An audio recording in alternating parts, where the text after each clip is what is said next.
She showed up at his door on the worst night of the year, rain hammering the pavement, her designer heels soaked through, and offered him a deal that made his stomach turn. Not a job, not money, a child. His child. Ethan Cole stood in the doorway of his modest home, staring at one of the most powerful women in the country, and felt something cold move through his chest that had nothing to do with the weather. She wasn't asking him to love her. She wasn't even asking him to try. She just wanted a transaction. And what she didn't know, what neither of them knew, was that this single, terrible moment standing in the rain would destroy everything they thought they understood about themselves. Follow this story to the very end. Hit like and drop a comment telling me what city you're watching from. I want to see how far this story travels. The rain came in hard that Tuesday evening, the kind that didn't ease up. It just arrived all at once, like it had somewhere to be and didn't care what it flattened getting there. By 6 o'clock, Millbrook Street looked like a river was running through it, gutters overflowing, the neighbor's plastic lawn chair spinning slowly in the current collecting near the storm drain at the corner. Ethan Cole noticed none of it. He was standing at his kitchen counter with a spatula in one hand and a slightly burned grilled cheese in the other, trying to figure out whether the char on the bottom was bad enough to throw the whole thing out, or if Sophie, at 7 years old, had finally reached an age where he could pass it off as extra crispy. "Dad!" Sophie's voice floated in from the living room. "Is it ready? The show's starting." "Almost." He scraped the bottom of the sandwich against the edge of the pan, watched a thin curl of black flake off. "Close enough," he muttered. "What?" "Nothing. Set the table." "We never set the table." "Tonight we're setting the table." A pause. The sound of the TV getting turned down. "Why?" "Because I said so."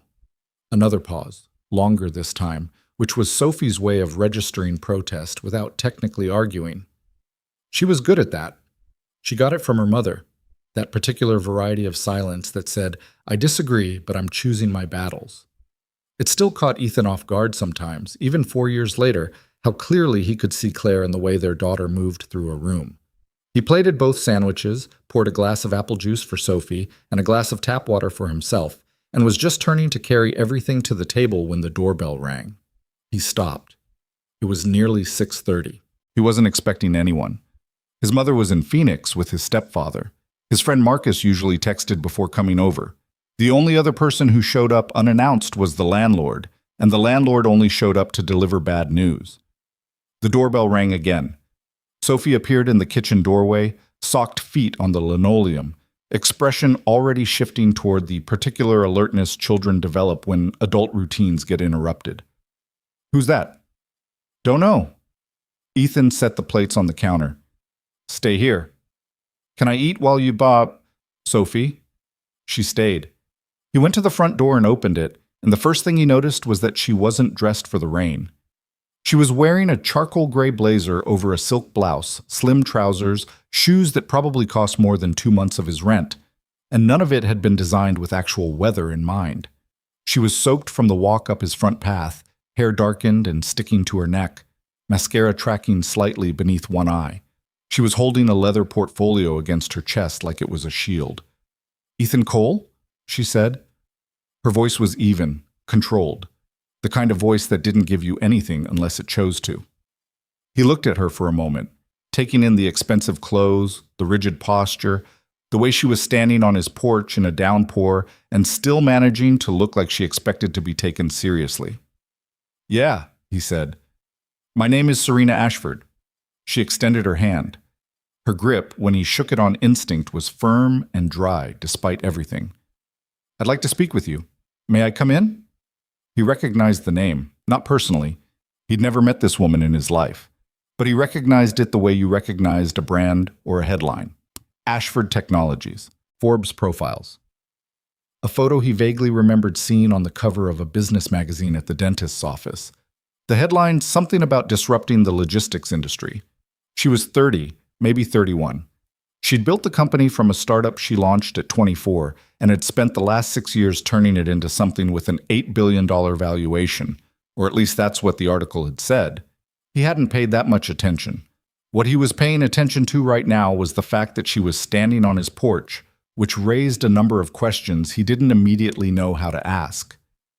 "How do you know my name?" he said. "I know quite a lot about you," she said. She said it without apology, which he found immediately unsettling. "I've done my research." "Your research?" "Yes. On me."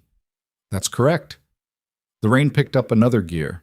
A gust came through and she took one step closer to the doorframe without quite crossing the threshold, almost as if she was waiting to be formally invited in, but wasn't going to ask twice.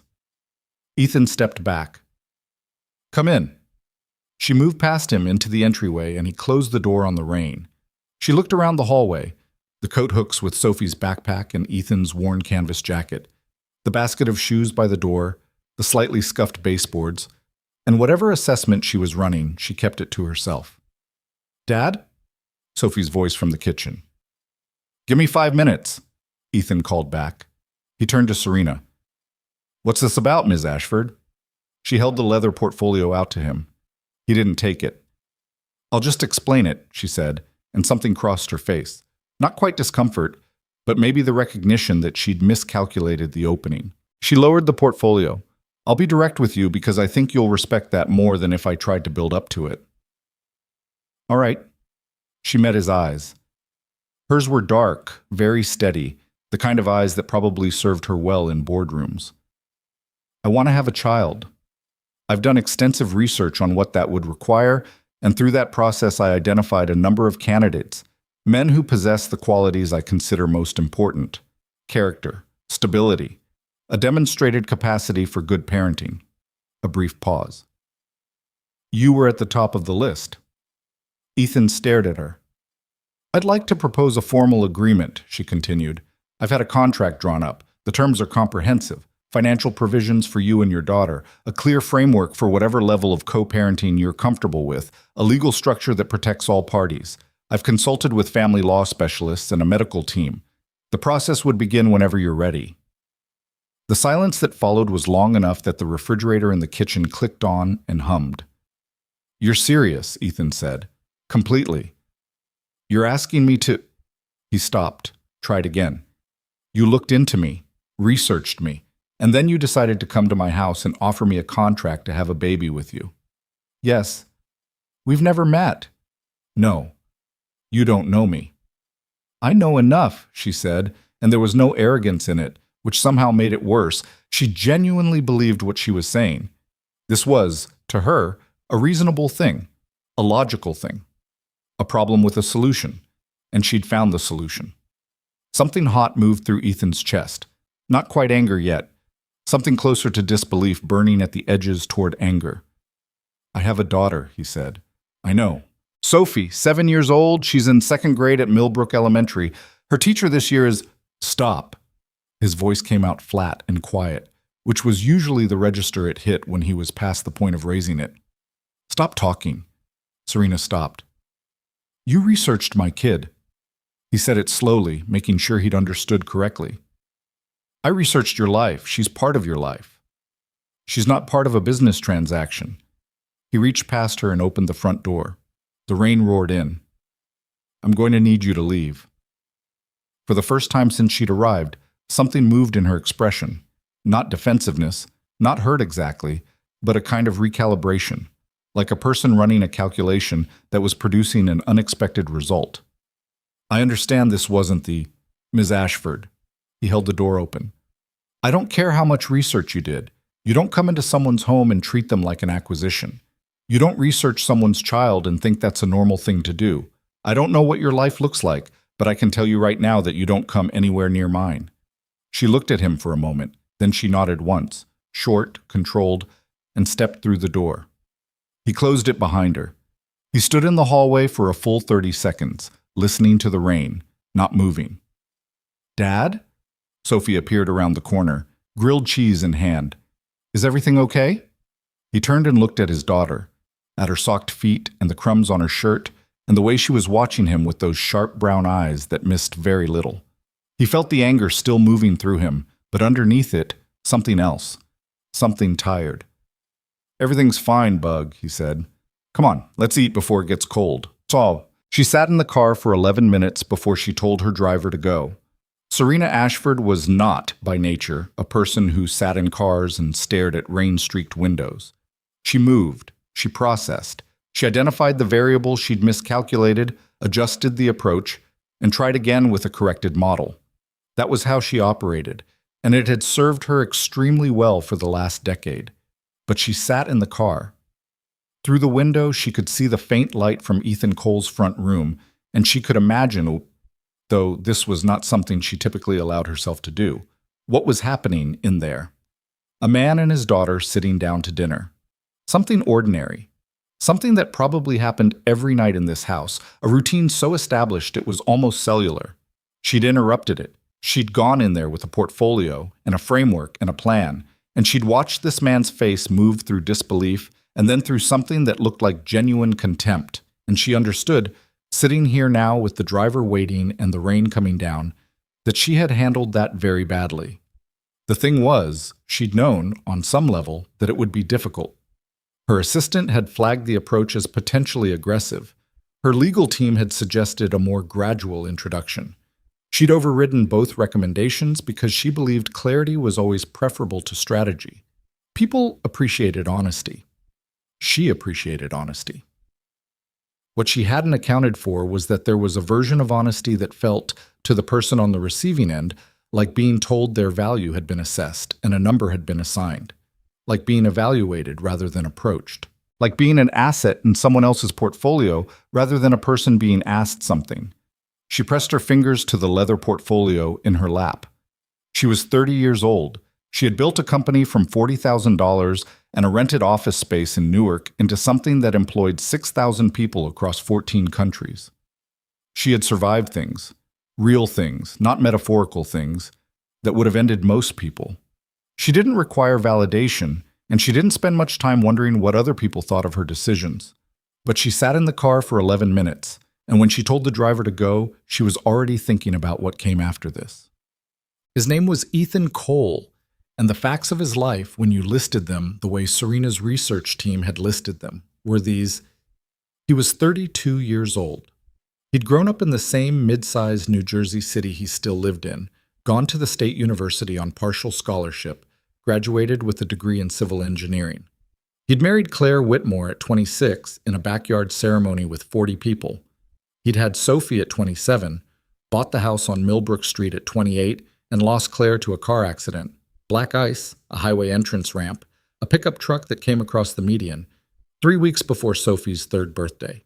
He'd spent the 2 years after that keeping himself upright through what seemed, from the outside, like sheer stubbornness. He'd turned down the offer to move in with his mother. He'd stayed in the house. He'd kept Sophie in the same daycare, kept her room the same, kept her routine as intact as he could manage while simultaneously figuring out how to be a single parent and grieve and still show up to his job at the county infrastructure office 5 days a week. He wasn't remarkable in any way that announced itself. He was a decent engineer, a committed father.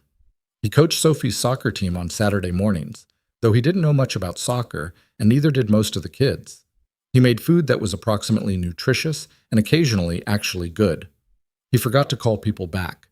He'd let the gym membership lapse 18 months ago and hadn't renewed it. He was not, by any measure, the kind of person who normally appeared on the radar of Serena Ashford. But that was the thing about how she'd arrived at him. She hadn't been looking for the kind of person who appeared on her radar professionally. She'd been looking for something else. Something she'd defined in a document, which her assistant had helped her build into a search model, which had run through various data points and profiles and social indicators, and landed, after a process Ethan would have found both impressive and deeply invasive, on his name.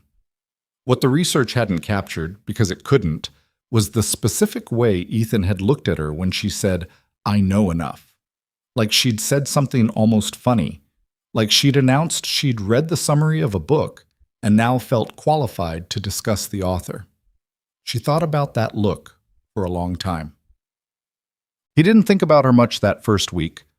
He thought about it, the incident, he called it in his head, the incident, the way you thought about something that happened and then was over. He told Marcus about it, because Marcus was the person he told things to, and Marcus had stared at him across the bar counter with an expression that was half disbelief and half pure delight. She what? She showed up at my door with a contract. A contract. A legal document from actual lawyers. Marcus sat back on his stool. He was a large man, construction foreman, wore the same rotating set of 3 flannels, and treated this information about Ethan with the seriousness it deserved, which was considerable. "Brother," he said slowly, "do you know who Serena Ashford is?" "I know who she is. You told her to leave."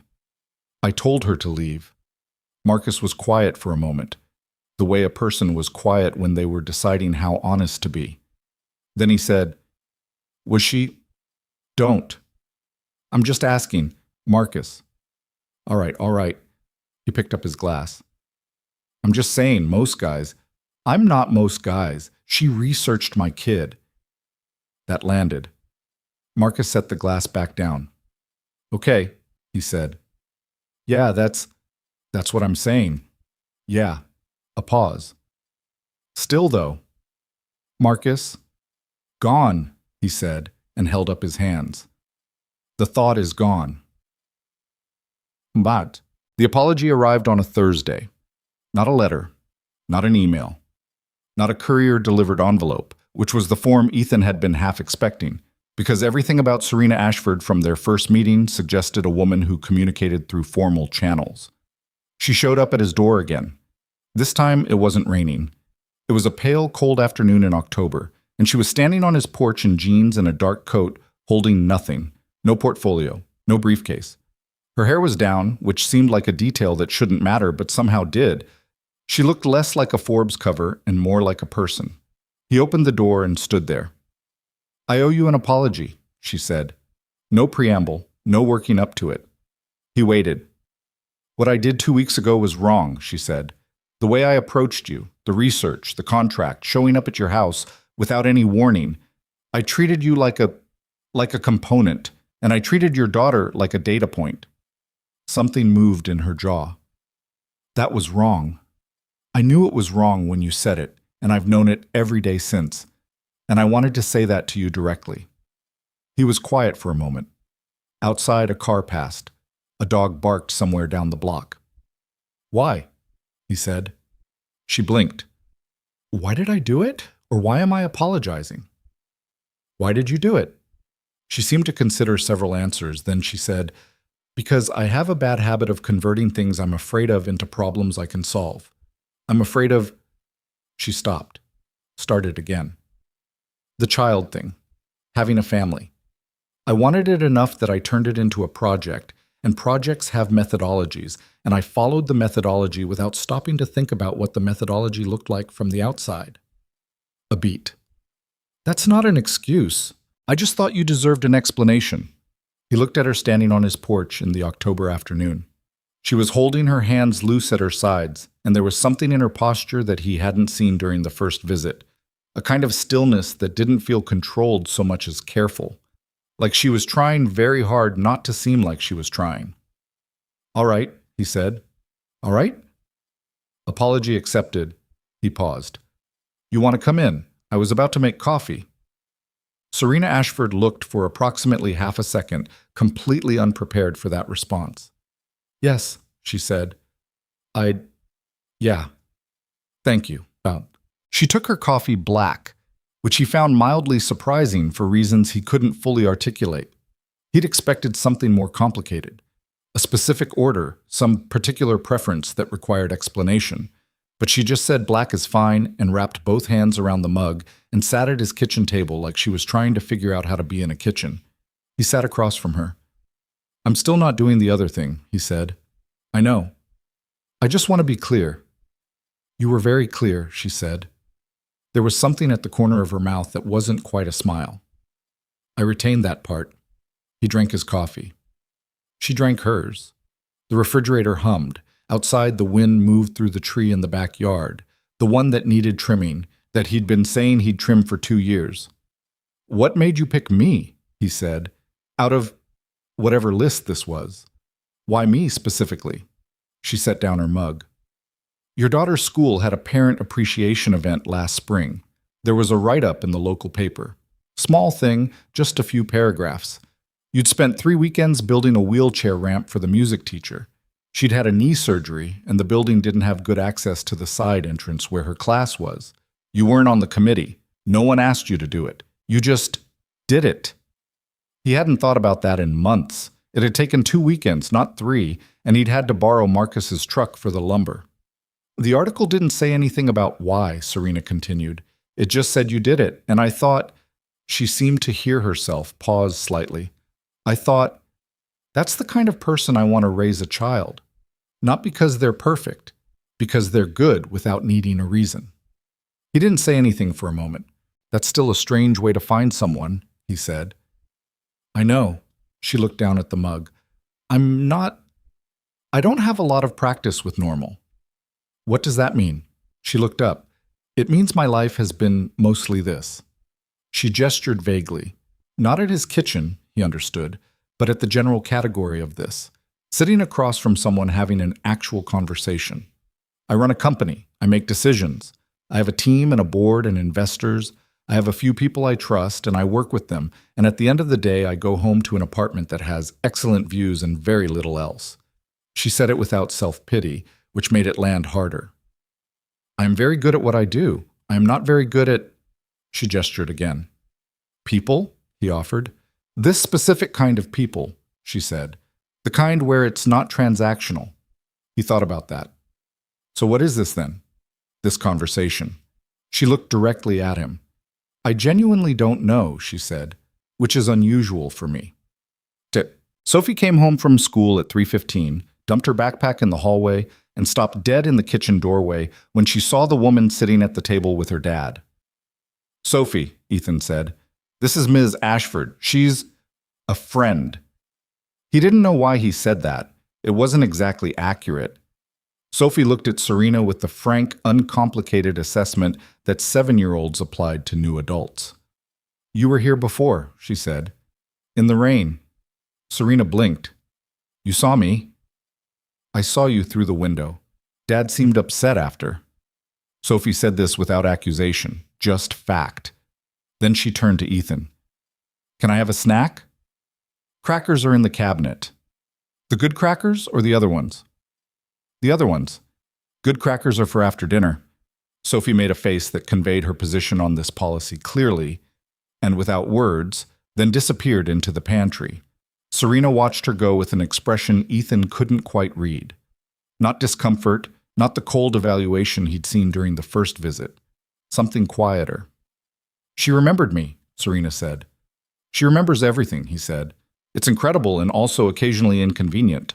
Something that was actually, genuinely, a small smile appeared on Serena Ashford's face. It surprised him, not because she seemed humorless, but because it was quick and unguarded, the kind of smile that happens before the person decides to have it. She finished her coffee. She left 20 minutes later, shook his hand at the door, which was slightly formal given that they'd just spent an hour at his kitchen table, and walked to the car waiting at the curb. He stood in the doorway and watched it pull away. Is she going to come back? Sophie said from behind him, crackers in hand. I don't know, he said. She seemed sad, Sophie said. Not like crying sad, like quiet sad. He looked at his daughter. Go do your homework, he said. She went. Bunk. She came back. Not immediately. She wasn't the kind of person to rush something she'd already mishandled once, but she came back. 2 weeks later, a Saturday morning, she texted a number she'd apparently gotten through means she was careful not to explain, and asked if he'd like to get coffee. Somewhere neutral, she said. A cafe. Not his house. He almost said no. He thought about saying no for about 10 minutes, standing in the kitchen with his phone in his hand before he texted back, Sure. 10 a.m. She was already at the table when he got there, which he suspected was something she always did. Arrived first, established herself in a space before the other person arrived. She had a notebook open but closed it when he sat down, and he appreciated that. They talked for 2 hours. He didn't know how that happened. He'd expected an hour, maybe less. But she asked questions, real ones, not the polite social lubricant variety. And he answered them, and she answered his. And somewhere in the middle of it, the coffees went cold, and neither of them noticed until the waiter came by. She asked about Sophie, not as a topic to navigate or manage, but because she seemed genuinely curious, the way you were curious about something that had moved you without quite knowing why. He told her about the soccer team, the homework battles, Sophie's current obsession with documentaries about ocean creatures. Serena listened in a way that was different from most people listening. She didn't fill the pauses, didn't jump in with her own story. She just listened. In return, she told him about her company, not the version she gave in interviews, the narrative arc, the origin story, the lessons learned. She told him about the actual texture of it, the sleepless years, the investor who'd pulled funding at the worst possible moment, the VP she'd had to fire because she'd waited 6 months too long and it had cost her 3 good employees in the fallout. She told him about it like someone recounting a complicated relationship rather than a success story. "Do you like it?" he asked at one point. "Running it." She seemed genuinely surprised by the question, which told him it wasn't asked often. "Yes," she said. Then, "But it's almost everything, and I don't know if that's because I love it or because I've arranged my life so that it has to be almost everything, and I've confused those two things." He looked at her across the table. "That's either very self-aware," he said, "or very scary." "Possibly both," she said. After that, they had coffee again the following Saturday, and the Saturday after that. Then it stopped being Saturdays specifically and became whenever, which was both less structured and more frequent. He took her to Sophie's soccer game one morning. She sat on the aluminum bleachers in a coat that was completely wrong for outdoor bleachers and watched 9 7-year-olds run in the wrong direction at the wrong time with an expression of concentrated interest, like she was studying a system she hadn't encountered before. Does it... She stopped. Started again. "Is there a strategy?" "Nominally," Ethan said. "Are they executing it?" He looked at the field where 3 kids from Sophie's team were apparently trying to decide by committee which direction to run. "Not really." "What's Sophie doing?" He pointed. Sophie had the ball and was moving decisively toward the correct goal, which placed her immediately in the minority among her teammates. "That's Sophie." Serena watched her for a moment. "She doesn't wait to see what the others are doing." "No," Ethan said. "She never has." He didn't mean it as a statement about Sophie's mother, but something in his voice must have said it anyway, because Serena looked at him briefly, just long enough to acknowledge it, and then looked back at the field. "She's good," Serena said. "She's okay," he said. "But she plays like she means it, which counts for more than good at this age." Sophie scored. She turned and looked immediately at the bleachers, not pumping her fist, not running to her teammates, just finding her father first, making sure he'd seen. Ethan raised his hand. She nodded once, satisfied, and turned back to the game. Serena said nothing for a moment. Then quietly, "Where did she learn to do that?" "Do what?" "Look for you first." He didn't know how to answer that. He wasn't sure there was an answer, exactly. It was just something Sophie did, the same way she slept on her side and bit the end of her pencil and couldn't eat strawberries because of the texture. It was just a thing she was. "She's always done it," he said. Serena looked at the field for a long moment. Something in her face that was not quite an expression, just a kind of interior weather he was beginning to learn how to read. "That must be a good feeling," she said, "being the person someone looks for." He learned things about her slowly, the way you learn things about someone in real time rather than from a file. She didn't sleep well. She was up by 5 most mornings, not because she wanted to be, but because her brain didn't know how to stay idle. She'd had an anxiety about hospital rooms since she was 24. She'd been hit by a car crossing an intersection near her first office, serious enough to keep her for 4 days, and something about the quality of the light in those rooms had lodged in her in a way she'd never quite worked out. She had a low tolerance for small talk, but an unexpectedly high capacity for sitting quietly with someone she trusted. She was funny in a dry, almost accidental way, like she forgot to not be. She hated mushrooms with a conviction that was slightly out of proportion to the offense. She learned things about him too, that he talked differently when he was tired. Slower, more deliberate, like the energy required to be casual had run out. That he still wore his wedding ring, not on his ring finger but on a chain inside his shirt, which she found out accidentally when Sophie mentioned it once and he didn't correct her. That he was better at fixing things, physical things, broken things, things with parts that fit or didn't, than he was at asking for help, which was both his best quality and his most reliable limitation. He noticed one afternoon that she called her company my team and rarely said my company, even when she was describing something that was clearly about her decision, like she had built something and then tried to distribute the credit evenly across everyone who lived in it. He told her that once, late in an evening at his kitchen table, Sophie long since asleep. She looked up from the mug she'd been turning slowly in her hands. "Is that a bad thing?" "I don't know," he said. "Is it accurate?"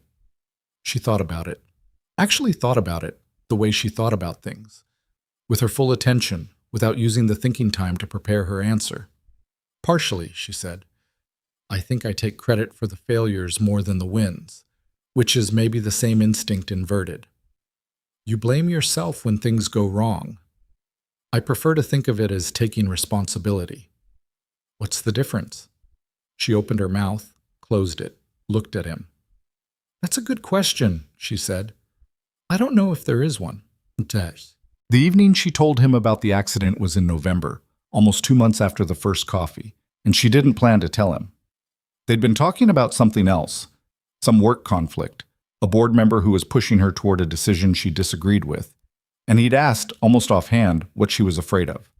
She'd been about to give the business answer, the strategy answer. She could feel it in her mouth, already shaped. Instead, she said, "Ending up alone." It came out flat, no modulation, no framing, just the words. She looked at him. "The accident I mentioned," she said. "The car. 4 days in the hospital." She looked down at her hands. "The first night, they weren't sure I was going to stay conscious. I kept going in and out. And I remember, in one of the out periods, or maybe it was in, I don't know, I had this moment of clarity. Except clarity isn't the right word. It was more like the noise stopped. And what I heard in the quiet was that there was no one I could call. Not no one. I have people. But no one who would..." She stopped. "No one who would panic," Ethan said. She looked up. "No one for whom it would be the kind of news that wrecks the day," he said. "Not because they don't care, but because you haven't been that person to anyone." She stared at him. "Yeah," she said. "That." He didn't say anything for a moment, just let it be what it was. "I woke up and I was fine," she said. "Broken collarbone, concussion, some soft tissue stuff. I was fine. And I went back to work and I didn't think about it for about 2 years. And then I started thinking about it all the time. And then I decided to..." She stopped again. "Convert it into a project," he said. "I was going to say, do something about it," she said. "But yes, essentially." He looked at her for a long moment. Outside, the wind moved through the tree that needed trimming tree that he still hadn't trimmed. "For what it's worth," he said, "if something happened to you, I think I would panic." He didn't mean it as a declaration of anything. It was just true. And it was the kind of thing she needed to hear said plainly, without ceremony. Serena Ashford looked at him across the table with something in her eyes that wasn't quite anything he had a name for. Not gratitude, not relief, not the beginning of something, but maybe all three at once, indistinguishable from one another. "Thank you," she said, very quietly. He nodded. They finished their coffee. He walked her to the door. She left. He stood in the entryway for a while, in the dark, in the quiet of the house. He'd thought, for a long time, that whatever space existed inside him where something like this might have grown, where there might have been room, had gone away when Claire died. Not broken, just gone, used up, a door that had closed and then the frame had grown over it. He thought about that for a while. Then he turned off the hallway light and went to check on Sophie and went to bed.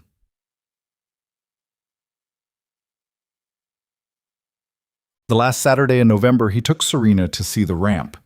He didn't plan it that way.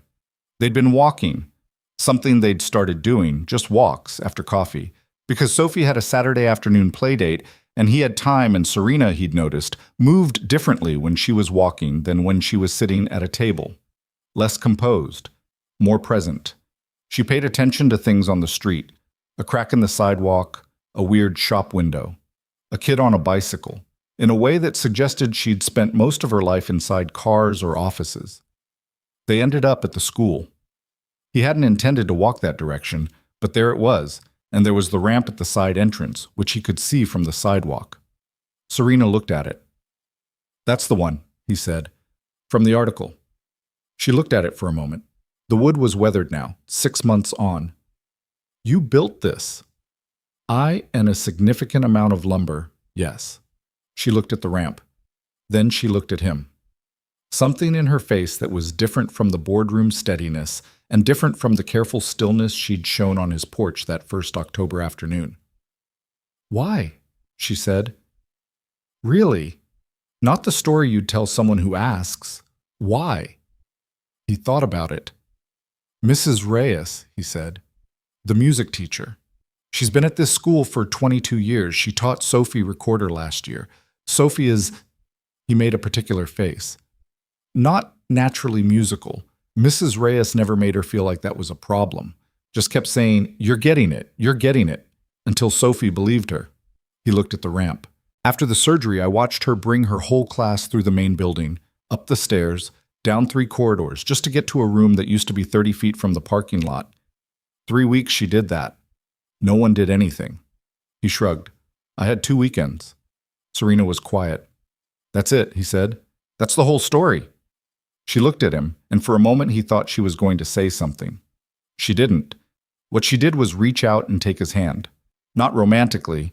It wasn't that, not precisely, or at least it wasn't only that, but the way you took someone's hand when you wanted them to know they'd been seen, when you wanted to confirm, with the only certainty a hand could carry, that you were standing next to them.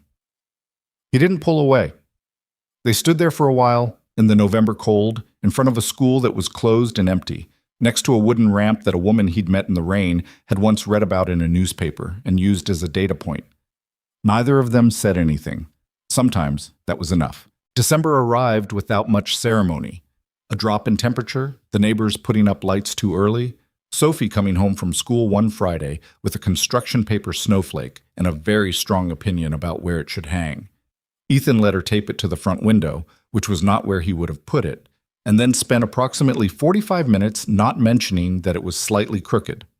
These were the rhythms of his life. Small negotiations, small compromises, the ongoing low-stakes diplomacy of raising a kid alone. Serena had become part of the rhythm without either of them deciding that was going to happen. Not a fixed part, not someone you scheduled the way you scheduled the dentist, but a recurring presence, like a song you kept coming back to without consciously choosing it.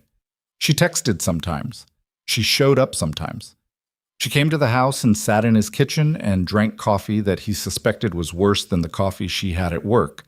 And she stayed for 2 hours, sometimes 3, and neither of them talked about what any of it meant. Marcus, who was not subtle, had started raising an eyebrow every time Ethan mentioned her name. "I'm not doing the eyebrow," Ethan told him one evening at the bar in mid-December. "I didn't say anything," Marcus said. "You don't have to." "I'm just listening." Marcus took a pull from his beer. "You're the one who keeps bringing her up." Ethan looked at him. "I'm just saying," Marcus said, "that in the last 3 conversations we've had, you've mentioned her in all 3. Without me asking. She's a friend." Marcus. I said, not anything." Ethan picked up his glass. "She's going through something. The whole reason she came to me in the first place, wanting a family. That's real for her. I'm not going to—" He stopped. "It's complicated." "Most things worth anything are," Marcus said, which was unhelpfully wise and also completely useless as advice. The thing was, Ethan knew his own avoidance when he saw it. He'd spent enough time in the 2 years after Claire died learning what his avoidance looked like, the way it dressed itself up as practicality, as reasonableness, as not rushing things, to recognize it now. He knew that the careful, moderate language he used to describe Serena to other people was doing something, holding something at a manageable distance. He just wasn't ready to look at what it was holding. And Serena, for her part, wasn't pushing. If anything, she seemed to be operating under a similar unspoken agreement. Come close enough to stay warm, not so close that anything caught fire. She asked about his life in ways that felt genuine and listened in ways that felt realer still. And she let him ask about hers, and she answered honestly, and they circled something that neither of them named. Sophie, characteristically, had no such complications. I like her, she told Ethan one evening in December, apropos of nothing, standing in the kitchen while he made pasta. Who? Serena. Sophie was doing that thing where she sat on the counter despite having been told not to sit on the counter approximately 40 times. She texted me a picture of a whale today. He turned. She texted you? I gave her my number at the soccer game. Sophie said this with the serene confidence of someone who saw no issue with the arrangement. We've been talking about whales. She watched a documentary because I told her to. Ethan stared at his daughter. What? Sophie said. You've been texting Serena Ashford about whales. Blue whales mostly. Did you know their hearts are the size of a small car? Sophie.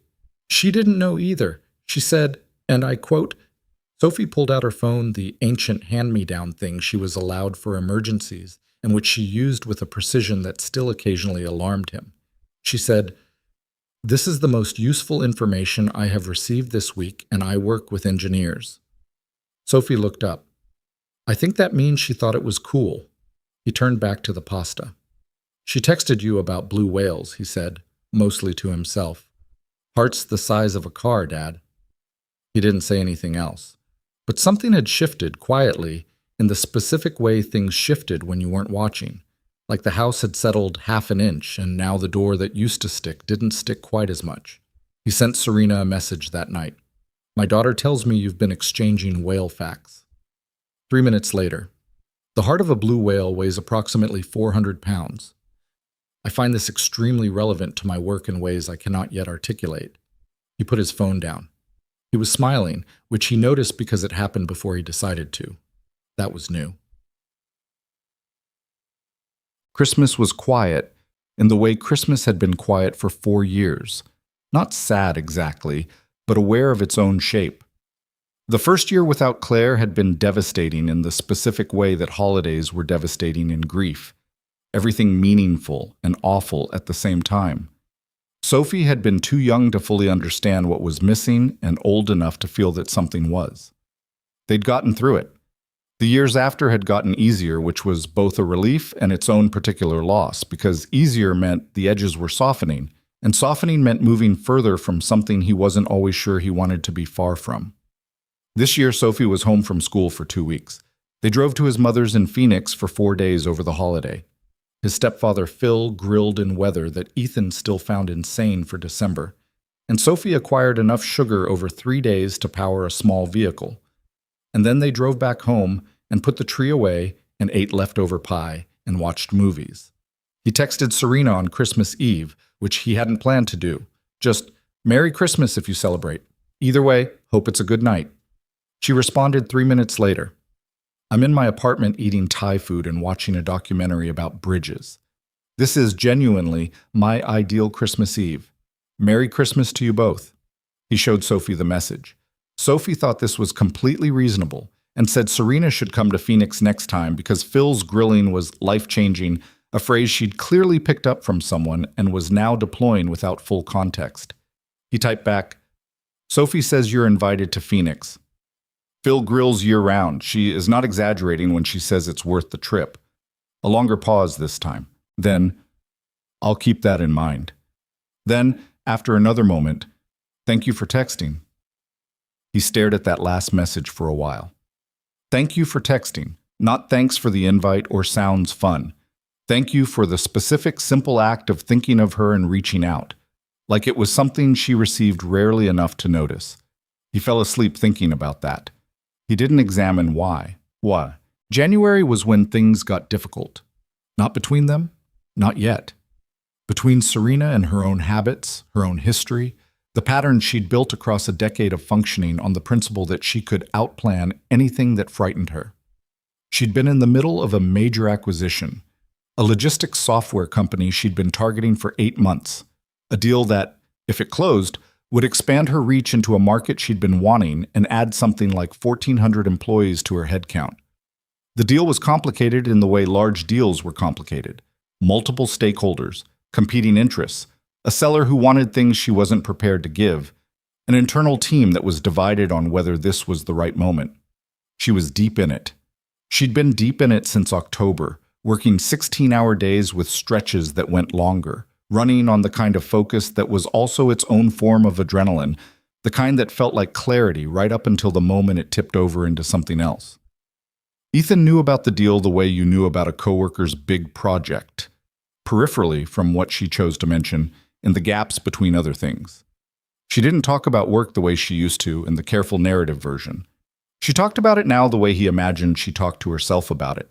Messy, direct, occasionally profane in a way he found mildly surprising and privately enjoyed. They were at the cafe on a Thursday morning in January. She'd moved a meeting to fit it in, something she'd started doing with a casualness that he suspected was not, in fact, casual. And she was describing the latest complication in the acquisition when he noticed the quality of her attention starting to drift. Not away from him, but inward. Like she was listening to two things at once. "When's the deadline?" he asked. "End of month." She looked up.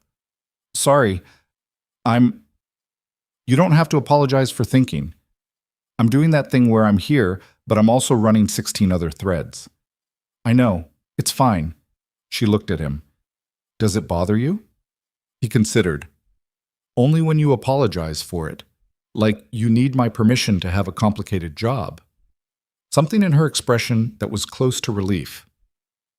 "The last person I was with, who I was with for 2 years."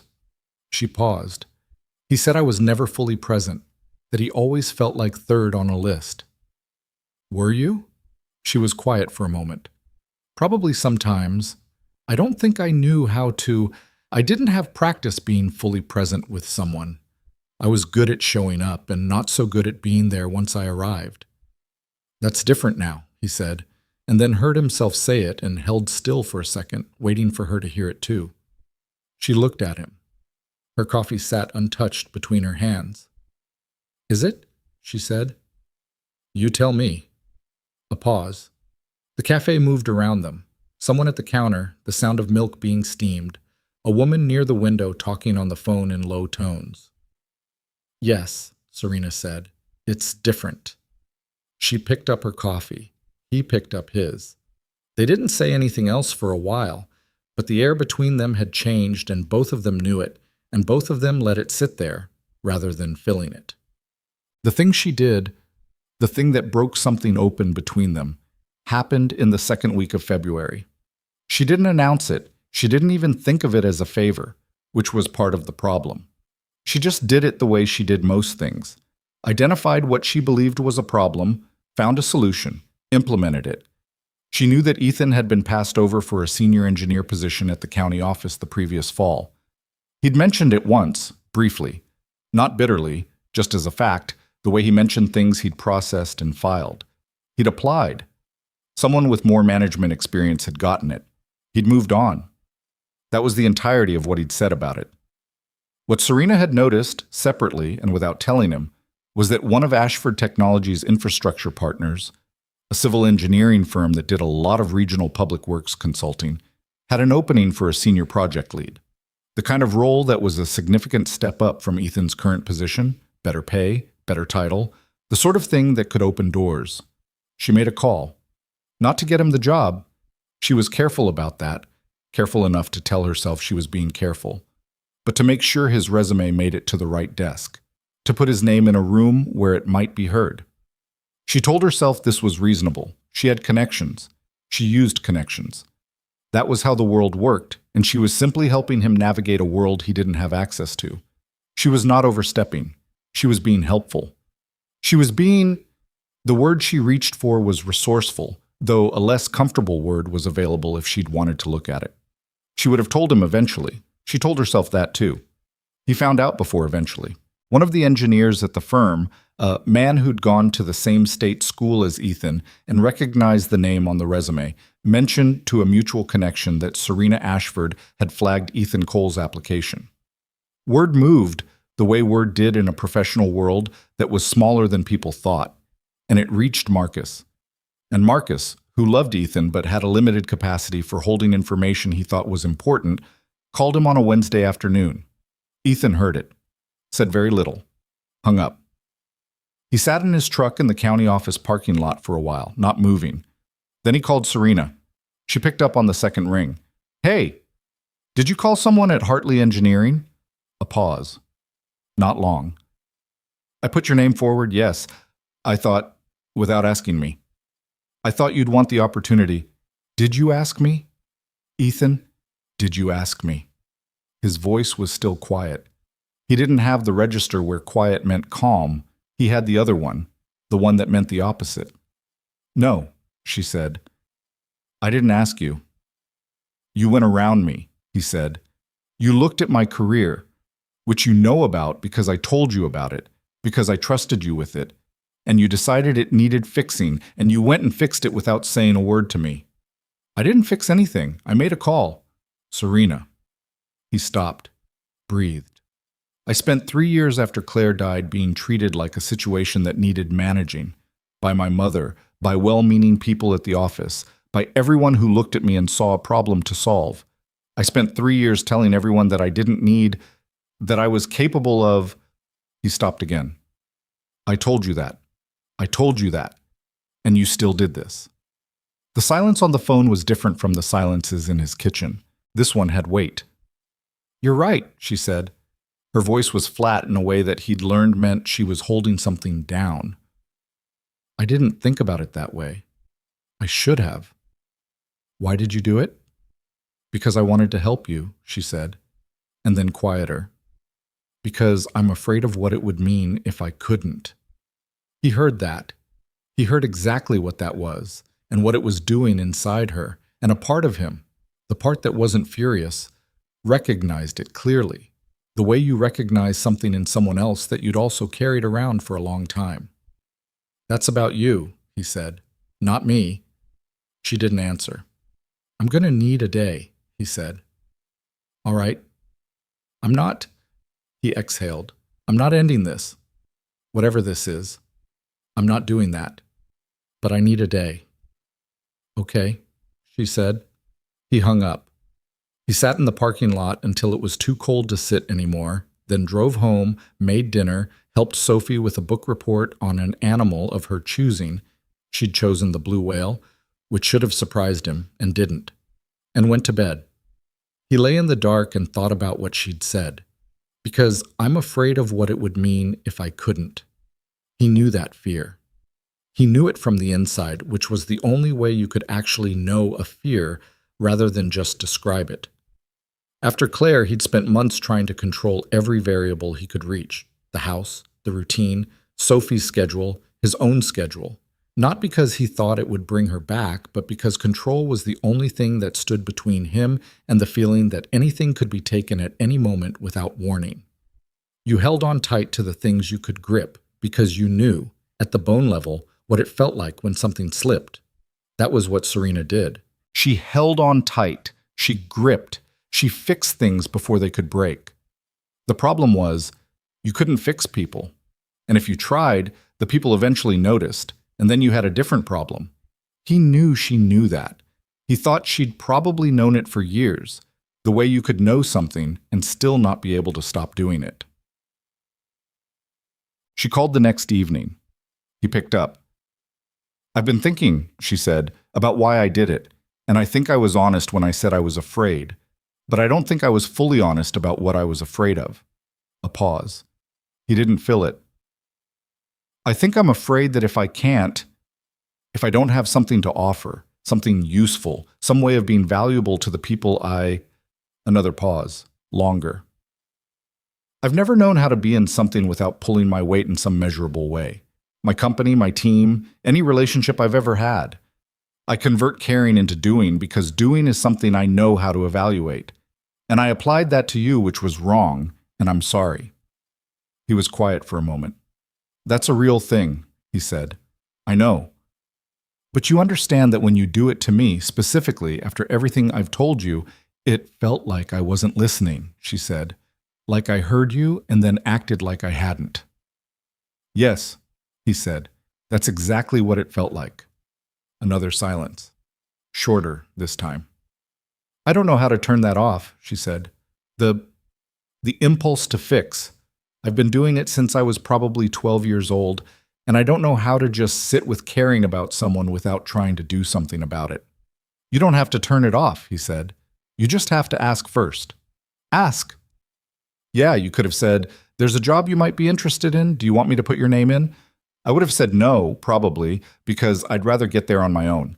And you could have said okay, and that would have been the end of it. Or I would have said yes, and it would have been a different conversation. Either way, you would have asked. She was quiet. It sounds simple, she said. Most things that are hard to do are simple to describe. A long moment.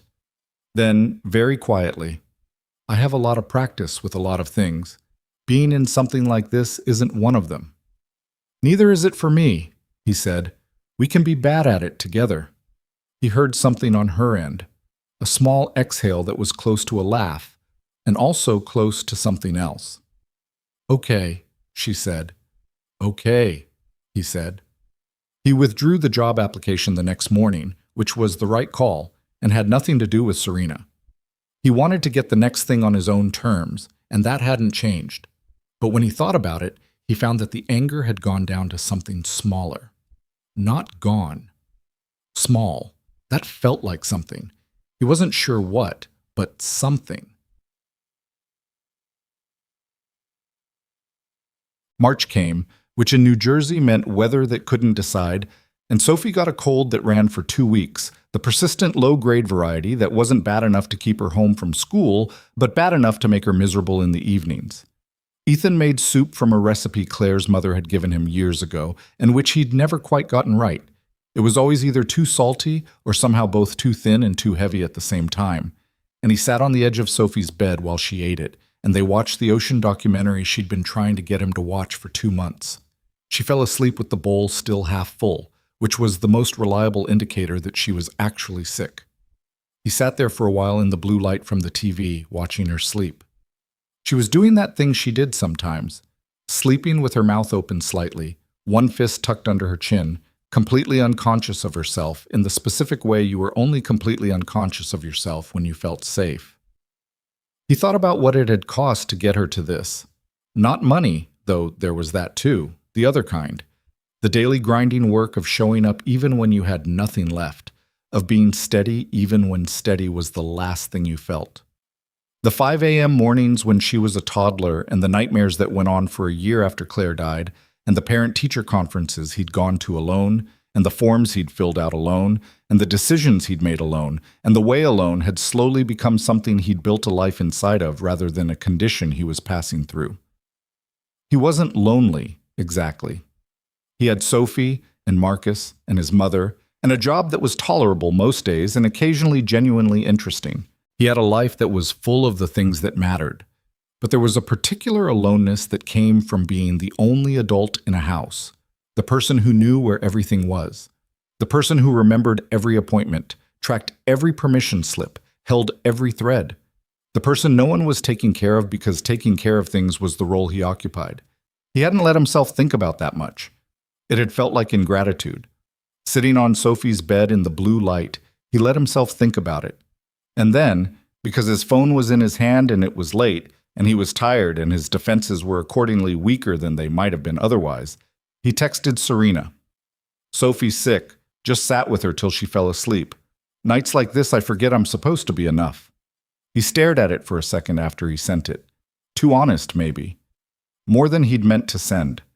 Her response came 4 minutes later. You are enough, but I think it's okay to be tired of it sometimes. Then, how's the soup? I know you've been trying. He smiled despite himself. Still wrong. I think there's a fundamental soup gene I'm missing. I looked up the recipe you described once. I think you might be using the wrong onions. There are wrong onions, apparently. My chef says it's a whole thing. Your chef. I know how that sounds. How does it sound? Like a person with a chef saying, my chef. Does he know about the onion situation? She. And yes, she offered to make a guide. He read that several times. Your chef wants to make me a soup guide, if you want it. No pressure. She finds it interesting, apparently, the idea of someone committed to a specific soup. He looked at Sophie asleep in the blue light. "Tell her I'd appreciate that," he typed, "and thank you for the texts." "The thank you for texting thing," she sent back. And he laughed, actually laughed, quiet so he wouldn't wake Sophie. He turned off the TV. He sat in the dark for a minute. Then he got up, cleaned up the soup bowl, turned off Sophie's lamp, and went to bed. He didn't lie awake, which was unusual. He just went to sleep, the way you slept when something had settled, even if you couldn't name what or how. Oh, the night things shifted, not broke, not fell into place, but shifted, the way tectonic plates shifted, slow and enormous and only apparent after, was a Friday evening in late March, after Sophie had recovered and the weather had turned and Serena had come for dinner for the first time. Not coffee, dinner. Sophie had requested it with the particular lack of subtlety that she deployed when she wanted something enough to abandon strategy. "Serena should have dinner here," she'd told Ethan. "We never have people for dinner." Which was not entirely true, but was true enough that he hadn't argued. He'd made chicken. Nothing complicated. The kind of roast chicken that was either very hard or very easy, depending on who you asked, and he'd landed somewhere in the middle, which was a fair description of most of his cooking. Sophie had set the table properly for once, with the actual placemats, and had also placed a small drawing she'd made of a blue whale in the center as what she described as a centerpiece. Serena had looked at the drawing for a long moment when she came in.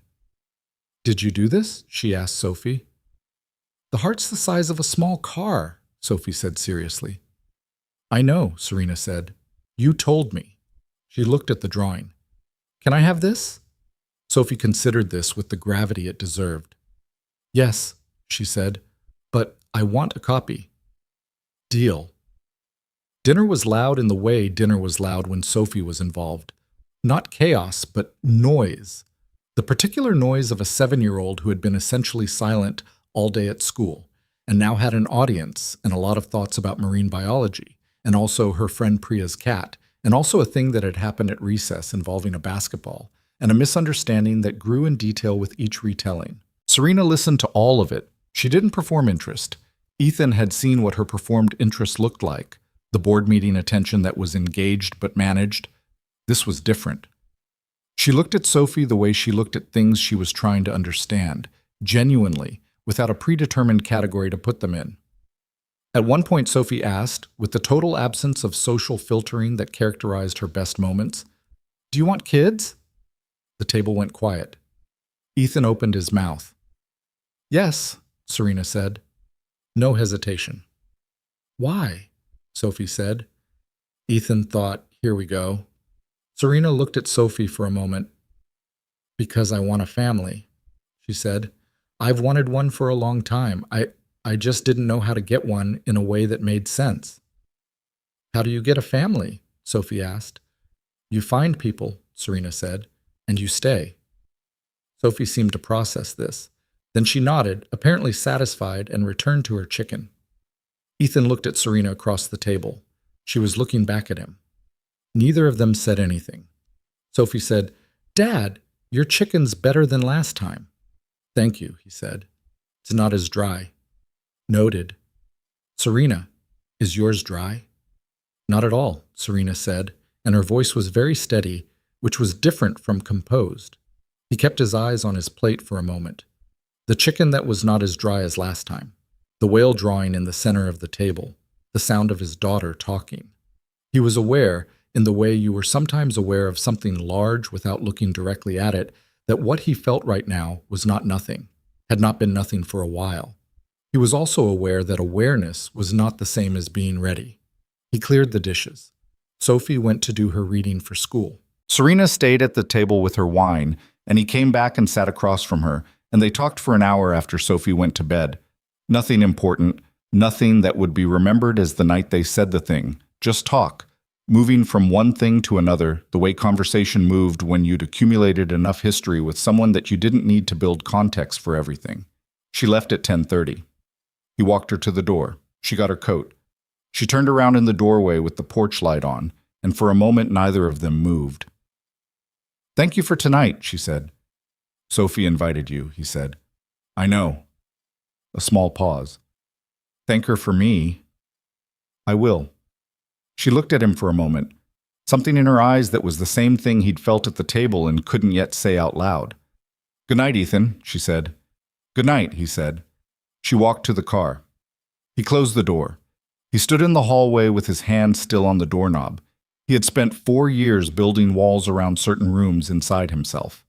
Not to keep them empty. He hadn't done that out of loyalty to Claire's memory, or grief, or any of the things people assumed. He'd done it because the last time a wall had come down on its own. Without warning, something catastrophic had come through it, and he hadn't known how to survive that, and also not known how to not survive it. And the combination had made him very, very careful about walls. He stood in the hallway. Sophie's whale drawing was still on the table. He'd forgotten to take it off when he cleared the dinner things. He looked at it from across the room. The careful lines, the enormously rendered heart that Sophie had labeled in her handwriting the size of a small car. He thought about Serena's face when she'd asked if she could have it. He thought about you find people and you stay. He went to bed. He did not sleep easily, which was honest. The whale drawing was framed by April. Serena had done it quietly, without announcement, had it professionally matted in a thin black frame, and sent it back to Sophie via Ethan with a note that said only, "For the marine biologist. S." Sophie had been unreasonably pleased, which was the right response, and had hung it in her room next to a poster of the ocean floor that Ethan had bought her from a museum gift shop 2 years ago. He hadn't said anything about the frame to Serena. She hadn't brought it up. But when she came over the following Saturday and Sophie pulled her upstairs to see how it looked on the wall, he stood at the bottom of the stairs and listened to Sophie explain the taxonomy of blue whales with the gravity of a doctoral candidate, and he heard Serena ask questions, real ones, the kind that required actual answers. And something moved in his chest that he was getting increasingly tired of pretending wasn't there. April was the month he stopped pretending, at least to himself. He didn't do anything about it. He sat with the knowledge the way you sat with something you weren't sure how to carry, carefully, aware of its weight, not yet sure which hand to use. He went to work. He coached soccer. He made soup using the guide that Serena's chef had actually, genuinely produced, which was 4 pages long and included diagrams of onion varieties, and which he followed with the seriousness of an engineering specification. The soup improved measurably. He did not tell Marcus, because Marcus would do something with his eyebrows. He did not tell Serena because the walls were still there, even if they were thinner than they'd been. Because Claire had been gone 4 years, and that was both a long time and not long enough, and he still couldn't always tell the difference. Because Serena herself was still navigating something, still figuring out how to be in this. And he didn't want to move faster than either of them could handle and break something that had taken months to build. He told himself all of this, and it was all true, and it was also all avoidance, and he knew both things simultaneously. What he didn't anticipate was that Serena would get there first. It happened in stages, the way important things usually did, not in a single dramatic moment, but in a series of smaller ones that accumulated until the weight was undeniable. The first stage was a Thursday afternoon in April, when Serena's acquisition finally closed. The deal that had been consuming her since October, the logistics software company, the 16-hour days, the board disagreements, closed at 2 in the afternoon, and Ethan found out because she called him. Not her assistant, not her VP, not the investors who'd been waiting on this outcome for months. She called him at 2:15, and when he picked up, she said, "It closed." And he could hear in her voice what the last 8 months had cost and what this moment meant. "That's huge," he said. "Are you?" "I'm in my car," she said. "I told the team to start the celebration without me for 10 minutes. I just needed to, I don't know, tell someone." He sat with that for a second. "You called me first." "Yes?" "Not your CFO, not your board. Ethan. I'm not criticizing. I'm just, yeah. Okay." He leaned back in his chair. "Congratulations. Genuinely. 8 months of that, guff some of that, and you got it." A long exhale on her end. "I got it. Go celebrate with your team." "I will." A pause. "I wanted you to know." "I know," he said. "I'm glad you called." She hung up. He sat at his desk in the county office, surrounded by infrastructure reports and topographical maps, and felt something that was very specifically happiness, not for the acquisition, which he understood in only the broadest terms, but for her, for the sound of her voice when she said it closed, for the fact that she'd wanted him to be the first person she told. He thought, yeah, okay, there it is. He thought it very calmly, which was perhaps the most Ethan Cole response possible to that particular realization. The second stage was Sophie. Sophie had started spending time with Serena in ways that had moved beyond the whale texts and the occasional Saturday, ways that had shifted from incidental to deliberate without anyone planning it. Serena had started picking Sophie up from school on the 2 Thursdays a month when Ethan had a late meeting and his usual backup, a neighbor named Janet, who'd been doing it since Sophie was in kindergarten, was unavailable. The first time it happened was a practical arrangement. The second time was the same. By the third time, Sophie was specifically requesting it, which was Sophie's way of saying this was now a thing. Ethan had watched it with the careful attention he gave to anything involving his daughter. Not suspicion. He trusted Serena with her in the uncomplicated way he trusted people who had earned it. But attention, because Sophie was the part of his life that required the most care. And whatever Serena was to him, she was also becoming something to Sophie. And those were not the same relationship, and they didn't run at the same speed. What he observed was this. Serena, who was controlled and deliberate in most contexts, became something slightly different with Sophie. Not looser, exactly. She was still Serena, still inclined toward information and questions and the kind of focused attention that sometimes unnerved adults, but which Sophie received as a form of respect. But with Sophie, the management fell away. She didn't handle Sophie. She just talked to her. One evening, picking Sophie up after a late meeting, Ethan came home to find them at the kitchen table with a large sheet of paper between them, Sophie talking animatedly, and Serena drawing, actually drawing, imperfect pencil lines, a map of the ocean floor based on Sophie's specifications.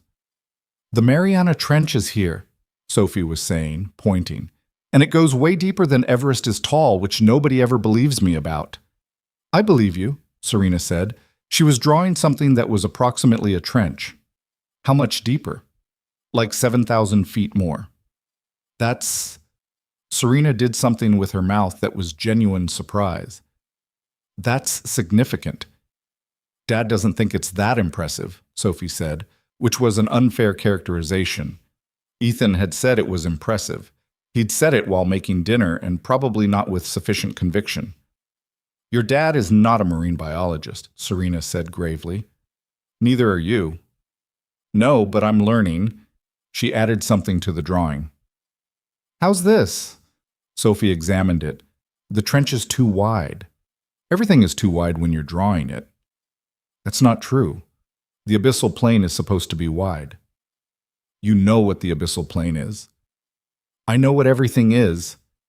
Ethan stood in the kitchen doorway and watched his daughter correct Serena's ocean floor map for another 10 minutes. He was still in his work jacket. He hadn't said anything about being home. Neither of them had noticed. He'd been afraid, somewhere in the back of his mind, of this. Not of Serena with Sophie, specifically, but of what it meant. The way Sophie was letting her in, the speed of it. Sophie was 7. She trusted people the way 7-year-olds trusted people. Completely, immediately, without the calculus that adults learned over years of getting it wrong. If this went badly, Sophie wouldn't just lose a family friend. She'd lose something she'd started to build, which was a different thing, and worse. He watched Sophie point to a location on the map and announce that the anglerfish lived around here. "How do you know?" Serena asked. "Documentary." "Which one?" Sophie recited the title, the streaming platform, and the episode number with the precision of someone who had a system. Serena wrote it down in her phone. He watched Serena write it down. He thought, she's not performing this. She's actually writing it down because she's actually going to watch it. The fear was still there, but under it, something else. He stepped into the kitchen. "Hey, Bug." Sophie looked up. "Dad, you're home. Serena drew the Mariana Trench wrong." "I can see that." He dropped his bag and came to look at the map. "It's not bad, though." "The proportions are off," Sophie said. "The proportions," Ethan repeated, looking at Serena. The proportions, Serena said, and there was the corner of the mouth thing that had become, over months, something he'd started looking for. He pulled up a chair and sat down at the table. Okay, show me where it's wrong. Cool. The argument, the real one, not the minor frictions of earlier months, came in May. It came because things had been getting closer, the distance between them narrowing in ways that both of them felt and neither had formally acknowledged. And when something is under pressure for long enough, eventually it finds the crack. The crack, this time, was a Sunday afternoon. They were in his backyard, the tree that needed trimming, still untrimmed, Sophie inside watching television. And Serena had said something about the fall, something casual, a reference to a plan she'd been thinking about, a trip she was considering and had apparently been imagining, in her mental model, as something that might include them. It wasn't the trip. It was the way she'd said it, the easy assumption embedded in "I was thinking the three of us," that had caught him sideways, because easy assumption was not something either of them had been doing, and the ease of it, the casual confidence of it, had landed in him in a place he wasn't ready for. He'd said, "You should probably ask before you plan things that include us." He'd meant it as a reminder, the same reminder he'd given her about the job. He hadn't meant it as a wall going up. But Serena heard it as a wall going up. "I wasn't planning," she said. Her voice had gone very even. "I mentioned a possibility. You said the three of us like it was already decided. I said I was thinking about it, with us included." She turned to face him fully. "What does that mean, Ethan? What does that actually mean? Because I'm trying to understand what I'm supposed to do here. I'm supposed to be here, but not too here. I'm supposed to care, but not too much. I'm supposed to—" She stopped herself, pressed her fingers to the bridge of her nose. "I don't know the rules." "There aren't rules." "There clearly are." "Serena, no, tell me. Because I have been trying, and I don't know what I'm trying toward, and you don't—" She stopped again. Something was moving in her face that he hadn't seen before, not the careful composure or the quiet vulnerability she'd allowed him in controlled doses, but something rawer, something that had been under pressure for a while. "You won't let me in." The words fell between them like something dropped. He didn't answer immediately. Around them the yard was quiet, the afternoon going slightly gray. Through the back window he could see the blue flicker of the TV. "That's not—" he started. "That's exactly what it is." Her voice had the quality of someone being very deliberate about not breaking. "I'm not trying to force anything. I know what I did with the job, and I know what I was doing when I came to your door in October a year ago, and I know those things were wrong, and I've been trying to do it differently, to be different, and I don't know what else I can—" She stopped. "Serena, what am I to you?" she said. "I need to know, because I know what you are to me, and I have known for a while, and I have been sitting with it and not saying it because I thought you needed time, and I wanted to respect that. But I've been waiting for something, and I don't know what I'm waiting for, and I need—" Her voice cracked slightly, just at the edge. "I need you to tell me." The yard was very quiet. He looked at her, really looked, the way you looked at someone when you were done filtering what you saw. Her jaw was tight. Her hands were at her sides. She was holding herself with the posture of someone who had said the thing and was now standing in the aftermath, exposed in a way she hadn't been with many people, maybe anyone, because Serena Ashford had spent 30 years building extremely competent walls, and she had taken hers down for this. "I'm afraid," he said. It came out simple. He hadn't planned the words. She looked at him. "I'm afraid," he said again.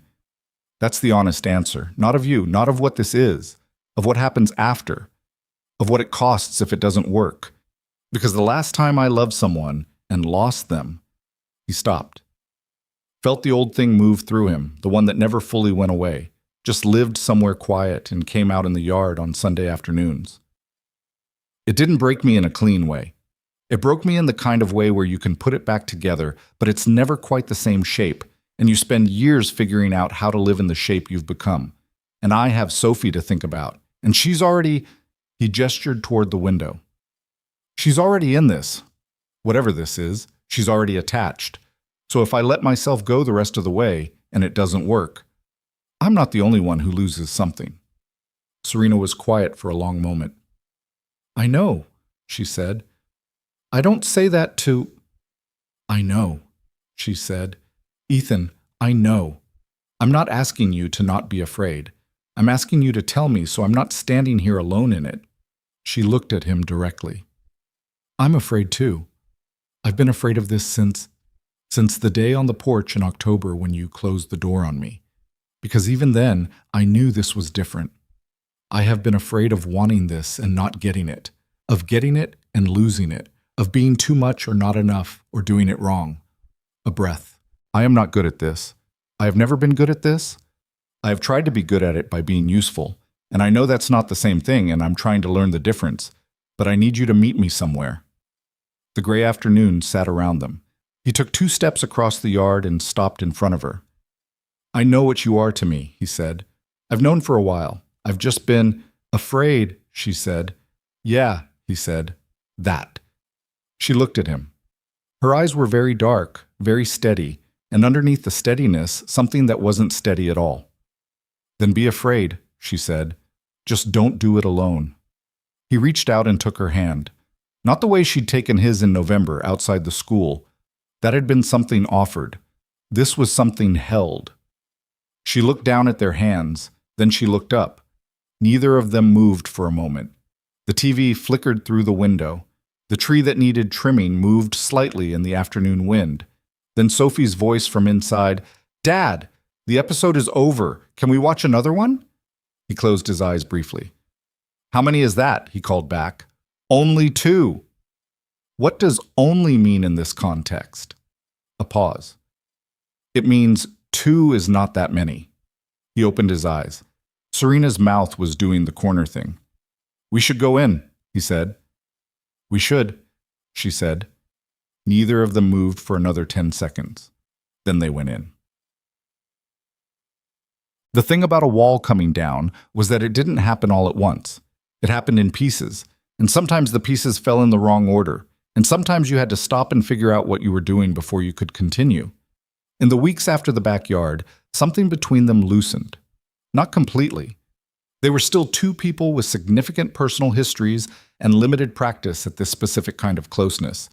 But the particular tension that had been running underneath everything, the unspoken and unaddressed, eased into something more honest. He told her more. Not all at once, not systematically, but in the way you told someone more when the door was further open. Small things, medium things, the occasional large thing that came out because the moment had the right quality. He told her about the night Claire died. Not the facts of it. She knew those, or could have found them if she'd looked, and he suspected she hadn't. But the texture of it. The specific way he'd been standing in the hospital hallway when the doctor came out, and how the first thing he'd thought, before grief, before anything, was Sophie's going to ask where her mother is, and how that single thought had become the organizing principle of the next 6 months. Serena listened. She didn't say the things people usually said. She didn't offer the standard architectures of comfort, the she's in a better place or she would have been so proud. She just sat with it, with him, in the actual room of it rather than next to it. Were you angry? She asked. Not were you okay or how did you get through it? Were you angry? Yeah, he said. For a long time. At the driver? At everything. At the weather. At the specific configuration of ice and bad timing and wrong moments that meant she was in that place at that second. A pause. At her sometimes. Which I know doesn't make sense. It makes sense, Serena said. She didn't do anything. She left, Serena said simply. Even if she didn't choose to. You were here and she left, and sometimes the part of you that's in pain doesn't know how to sort the cause correctly. He looked at her. That sounds like something you know from the inside, he said. A moment. My parents divorced when I was 9. My father moved to Seattle and stopped calling. I was angry at him, obviously, but I was also angry at my mother for a while, which was, she stopped, completely unfair and completely real. You've never mentioned your parents. I know. You don't have to. My father remarried. I have a half-sister I've met twice. My mother and I are... We're okay. We're better than we were. It took a long time. She was quiet for a moment. I think she and I are similar in ways that made us difficult for each other when I was younger. She's also someone who solves things, who converts fear into projects. Something in her face that was complicated and old. I used to think that was a flaw. I'm trying to decide if it's just a way of being that has costs. Everything has costs, he said. Deep, she said, dry. I'm serious. I know you are. I'm deflecting. I know you are too. She looked at him. I'm better at vulnerability when it's about you, she said. When it comes to mine, I still want to tidy it up before I show it. I've noticed. Is that... She seemed to consider the question before she finished it. Does that bother you? No, he said, and meant it. I'd rather you show it in whatever state it's in. June arrived with heat and the end of Sophie's school year, which came with a ceremony that involved 40 second graders receiving construction paper diplomas and a performance of 3 songs that were better in spirit than in execution. Ethan sat in the third row in a folding chair that was too small for him and watched Sophie stand in the back row of the choir, looking approximately as serious as a marine biologist receiving an honorary degree. Serena was there. He hadn't asked her to come. Sophie had asked her. Sophie had sent what Ethan later learned was a very detailed text explaining the significance of the event, including the name of the song she was most concerned about performing correctly, and Serena had rearranged a board call. She sat next to Ethan in the too small folding chair. She was in a blazer that was slightly too formal for a second grade ceremony, which she was clearly aware of, and she sat very still through the songs and the diplomas and the principal's remarks about the remarkable journey of second grade. And when Sophie's name was called and Sophie walked up to get her paper diploma with exactly the same serious expression she'd worn all morning, Serena started clapping before he did. After, Sophie found them in the crowd. She had her diploma rolled under one arm and a juice box in the other hand. You came, she said to Serena. You asked me to, Serena said. You rearranged your calendar. I checked with Ethan. Ethan made a mental note to be more careful about what information he passed along. Sophie.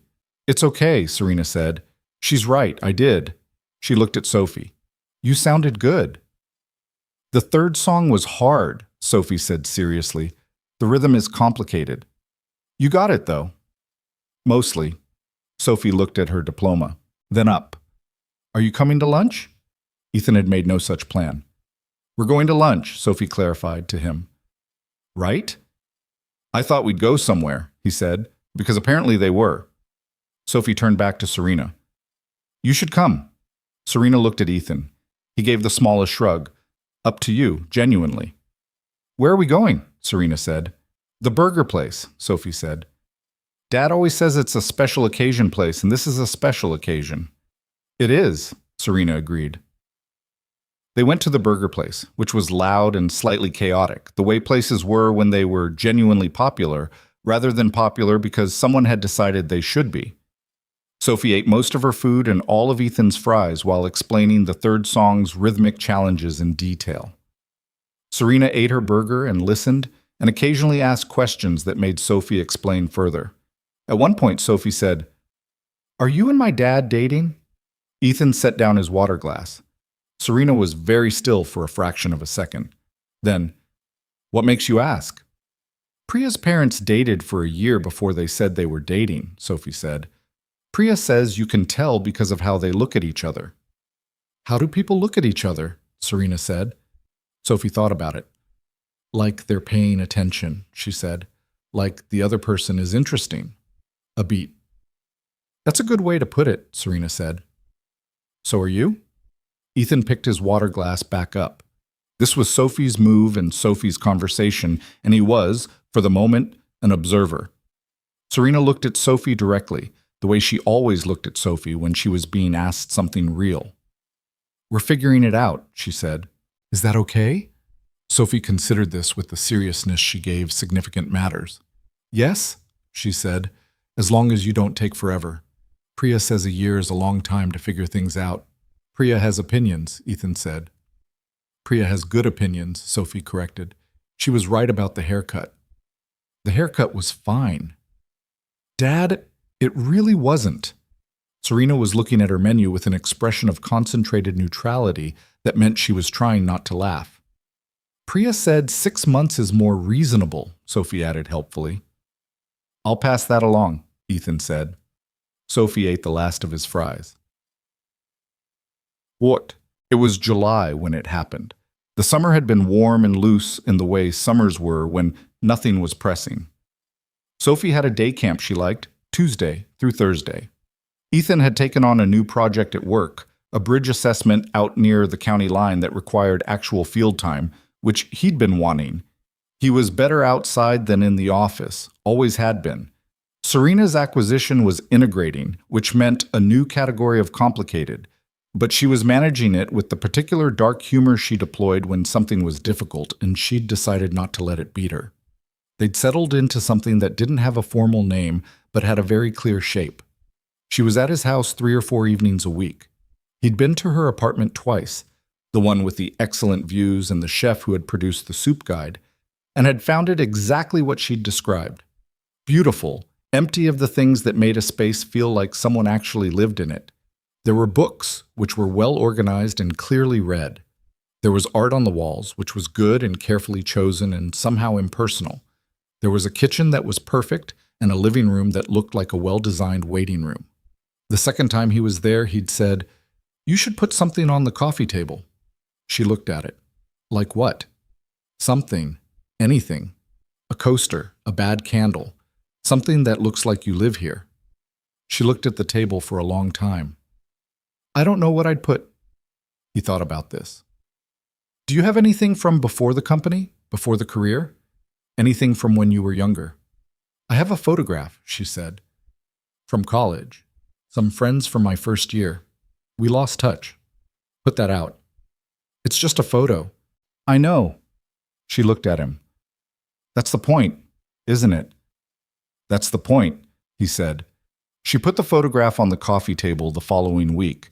She mentioned it only by sending him a photo of it, no words, and he had responded with a single thumbs up, which felt exactly right. The night it happened was a Tuesday in July, late, Sophie at his mother's for a 4-day visit that was an annual thing. Phoenix, Phil's grilling, too much sugar, and Ethan in his own house alone, which was a condition he still found strange after 7 years of company. Serena came over. They'd planned it loosely. Dinner, just the two of them, which hadn't happened before, not here, not without Sophie as the naturally occurring buffer of a 7-year-old who needed things and said things and made the shape of an evening easy. He made pasta. Not the soup, not the chicken, pasta, because pasta was the food he was most reliably competent at, and this felt like an evening where he wanted to be competent. They ate at the kitchen table, the same table where they'd drunk coffee in October, and talked about things that were much simpler then. And the conversation moved from her work to his project to something she'd read to something he'd been thinking about, and the evening had the quality of evenings that didn't need much to hold themselves up. After dinner, they did the dishes together, which was something they'd established by accident. She washed, he dried, a division of labor that had never been discussed and never been altered. He found that he liked it in a way that was hard to justify, the ordinariness of it, the way it created the kind of quiet side-by-side proximity that was intimate without requiring anything. She handed him a bowl. He dried it. I love you, she said. She said it the way you said something you'd been thinking for a long time and had finally just said, not dramatically, not carefully, just plainly, the way you named a thing you could see. He held the bowl. The dish towel was in his other hand. She was looking at the sink, not at him. Like she'd set it into the middle distance, to the general situation, and whatever he did with it from here was his own concern. I know, he said. His voice came out quieter than he'd intended. She looked at him. I mean, he set the bowl on the counter. I've known for a while. I think I knew before I was ready to know. He set the dish towel down too. I fell in love with you probably sometime around December. The whale texts. He said it and then felt slightly ridiculous because the whale texts was not the way you expected to date the beginning of something. Or maybe the ramp, I don't know. I stopped being able to pinpoint it. She was looking at him very steadily. Why didn't you? She started. Because I was afraid, he said. We've been over that. And now?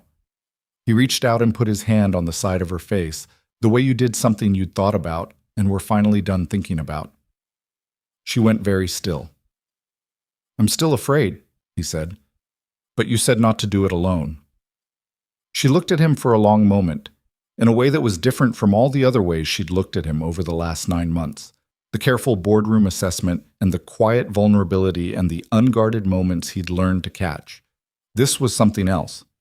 This was someone arriving. I meant it, she said. I know you did, he said. He kissed her. It was not a perfect first kiss in the way movies manage to arrange first kisses. There was an initial miscalculation of angle that they both silently corrected, and the counter was pressing into his hip at an inconvenient location, and neither of them knew exactly where their hands were supposed to be for the first 3 seconds. But it was real. It was the exact opposite of performed. He pulled back and looked at her. She looked back at him. Something in her eyes that was not composure and not vulnerability, but was the thing that existed when both of those were present at the same time, and neither was hiding the other. The counter is in my hip, he said. I noticed, she said. We should move. We should, she agreed. They moved. They stayed in the kitchen for a while, talking, and then not talking, and then talking again. The dishes sat on the counter, half finished. Neither of them went back to them. Outside, the untrimmed tree moved in the July night. He thought, at some point, that he should trim the tree. He'd been saying he'd trim it for 2 years. He would get around to it eventually, not tonight.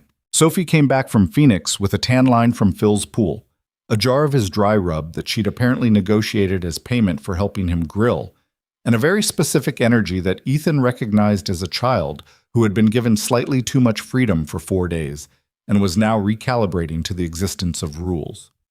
She walked in, dropped her bag, and said, "Something is different." Ethan was at the counter making lunch. "How was Phoenix?" "Good. Something is different in here." She looked around the kitchen with the focused attention she usually reserved for ocean documentaries. "Did you clean?" "I always clean."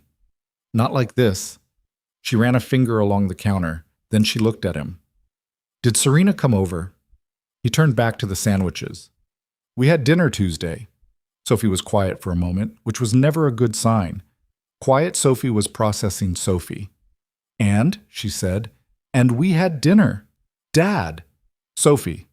Another pause, then very precisely. "Did you figure it out?" He put the sandwiches on plates, turned around. His daughter was standing in the middle of the kitchen with her travel bag still over one shoulder, looking at him with the expression she'd inherited from a woman he'd loved for 5 years and still missed in ways that were their own specific shape. "Yeah," he said. "I think we did." Sophie absorbed this. Then she nodded, once, the way she nodded when something had been confirmed that she'd already decided was true. She dropped her bag off her shoulder and came to the table and sat down. "Priya's going to say she was right about the timeline," she said. "Priya was right about the timeline," Ethan said. "I know, I'm just preparing you." He sat across from her. They ate their sandwiches. The summer afternoon moved through the window, and his daughter ate without her usual commentary, which meant she was still processing, and he let her. Finally, she said, "Does this change things?" "Some things," he said. "Not the important ones." She seemed to think about what that meant. "Like what changes?" "I don't know exactly yet. We'll figure it out as we go." "Together?" "Together," he said. She ate the rest of her sandwich. "Okay," she said. That was all. "Okay." 7 years old and already understanding that some things required you to just decide to be okay with them, and then be okay with them. He thought sometimes that she was braver than he was. He thought this was both humbling and also possibly her greatest inheritance, and he wasn't sure from which parent, and he decided that not knowing was all right. August moved differently than the months before it. Not faster. The summer was still summer, long eveninged and unhurried, but with a different quality. The particular low-grade tension that had been the background noise of the last 9 months, the circling and the careful distance management, and the things neither of them was saying, that was gone. What replaced it was not simple. It was two people who had a lot of history and a lot of habit figuring out how to be in something new, and that came with its own set of complications. But they were honest complications. They didn't have the particular exhaustion of unacknowledged ones. He trimmed the tree in August. Finally, after 2 years of it sitting there in the backyard needing trimming, he rented the equipment and spent a Saturday doing it. Serena was there, and she held things and handed things, and occasionally offered opinions on which branch looked most structurally compromised, which she did with the confidence of someone who worked with engineers and had absorbed a certain amount of the vocabulary. Her opinions were wrong about 60% of the time, which she accepted when he explained why, and she was right about the rest, which she accepted without celebration. Sophie watched from the back step, eating an apple, supervising. It was a very ordinary Saturday, Ethan thought, coming down from the ladder at the end of it with sawdust on his arms and a backache that was going to be worse tomorrow. That ordinary was maybe the thing he'd been afraid to want again. Not the extraordinary, not the landmark moments. The ordinary. The kind of Saturday that didn't require remembering, that just happened and was good. That built up alongside all the other ordinary Saturdays until you looked back and realized they were what your life had been made of. He thought Claire would have found this funny, not the tree, not Serena, but him, finally trimming the tree. She'd mentioned it twice that he could remember during the 6 months between when they'd moved in and when she died, and both times he'd said, "Yeah, I'll get to it," and now here he was, 2.5 years after that, getting to it.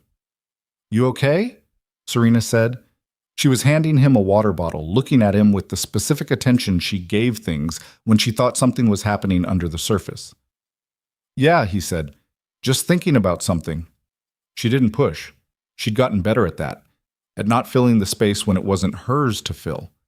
Or maybe she'd always been capable of it and had simply been with him long enough now to know which spaces were which. "The backyard looks better," she said. "It does." He drank the water.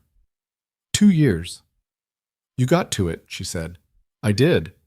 She looked at the tree, then at him, something in her expression that was quiet and warm and not trying to be anything else. "What?" he said. "Nothing," she said. "Drink your water." Etienne. He proposed in September, which surprised her, though it probably shouldn't have. He didn't do it with ceremony. He didn't have a plan. And he'd tried having a plan. He'd spent about 2 weeks thinking about the right moment, the right place, the right arrangement of words, and every version felt performed, felt like he was staging something when what he actually wanted was to just say the thing.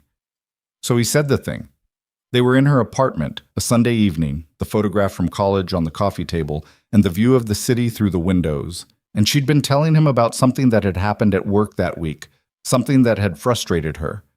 And in the middle of her explaining it, he said, "I want to marry you." She stopped mid-sentence. He hadn't been planning to say it at that exact moment. He'd just been sitting there listening to her, watching her hands move the way they did when she was explaining something complicated. And the feeling had been so clear and so present that the words had preceded the decision. She stared at him. "That wasn't," he started. "Don't take it back," she said. "I wasn't going to take it back." "You started a sentence with 'that wasn't.' I was going to say it wasn't how I planned to say it. I wasn't going to take it back." He looked at her. "I want to marry you. That part is not complicated." She was very still in the way she went still when something had moved through her that she was working to hold. Her hands had stopped. "Ethan, you don't have to answer right now," he said. "I know there's a lot. Sophie, the logistics of everything, how it would work. I know that's not a small thing. I'm not asking you to decide everything tonight. I'm just—" He stopped. "I'm telling you what I want, because I've been not telling people what I want for a long time, and I'm trying to stop that." She looked at him for a long moment. "Yes," she said. "I said you don't have to—" "I know you said that." Her voice was very even, which was what it was when it was trying to be steady. "Yes. That's my answer. Yes." He looked at her. "Really?" he said. "Yes, really. Are you going to keep asking me if I mean it, or are you going to... He crossed the room and kissed her, and she laughed against his mouth, which was not something he'd experienced before. That specific combination, the laugh and the kiss at the same time. And he thought, here. That was the only word his brain offered. Here. There was no ring. He hadn't bought one because he'd been trying to plan and then had stopped planning. She didn't ask about one. They sat on her couch for 2 hours after, talking about everything and nothing, and at some point she put her head on his shoulder and he put his arm around her, and neither of them moved for a long time. She fell asleep before he did, which he noticed because her breathing changed and her hand stopped moving where it had been resting on his arm. He sat with the city lights through the window. He thought about how long it had taken to get here, and all the various ways it could have not happened, and how thin some of those margins had been. The wrong word at the wrong moment, a different choice on a rainy October night, either of them being slightly less willing to stay. He didn't know what the next year looked like in any specific way. He just knew who he'd be looking at while they figured it out. That was enough. They told Sophie on her Tuesday. She was at the kitchen table doing homework when they sat down across from her, which immediately made her suspicious. "What happened?" she said. "Nothing bad," Ethan said. "Why are you both sitting down like that?" "Like what?" "Like you have news. You have news faces." Serena looked at Ethan. He looked back at her. "We're getting married," he said. Sophie put her pencil down very deliberately. She looked at her father, then at Serena, then back at her father. "Okay," she said. "That's it?" he said. "What did you want?"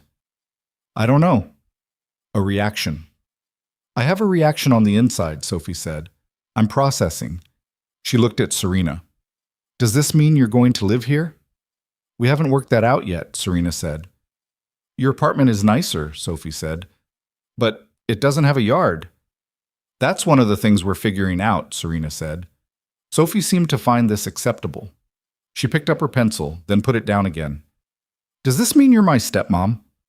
The question landed simply, without weight, the way Sophie landed things, not trying to make them mean less, just asking what they were. Serena looked at Sophie for a moment. "If you want it to," she said. "There's no rule about what you have to call it." Sophie thought about this.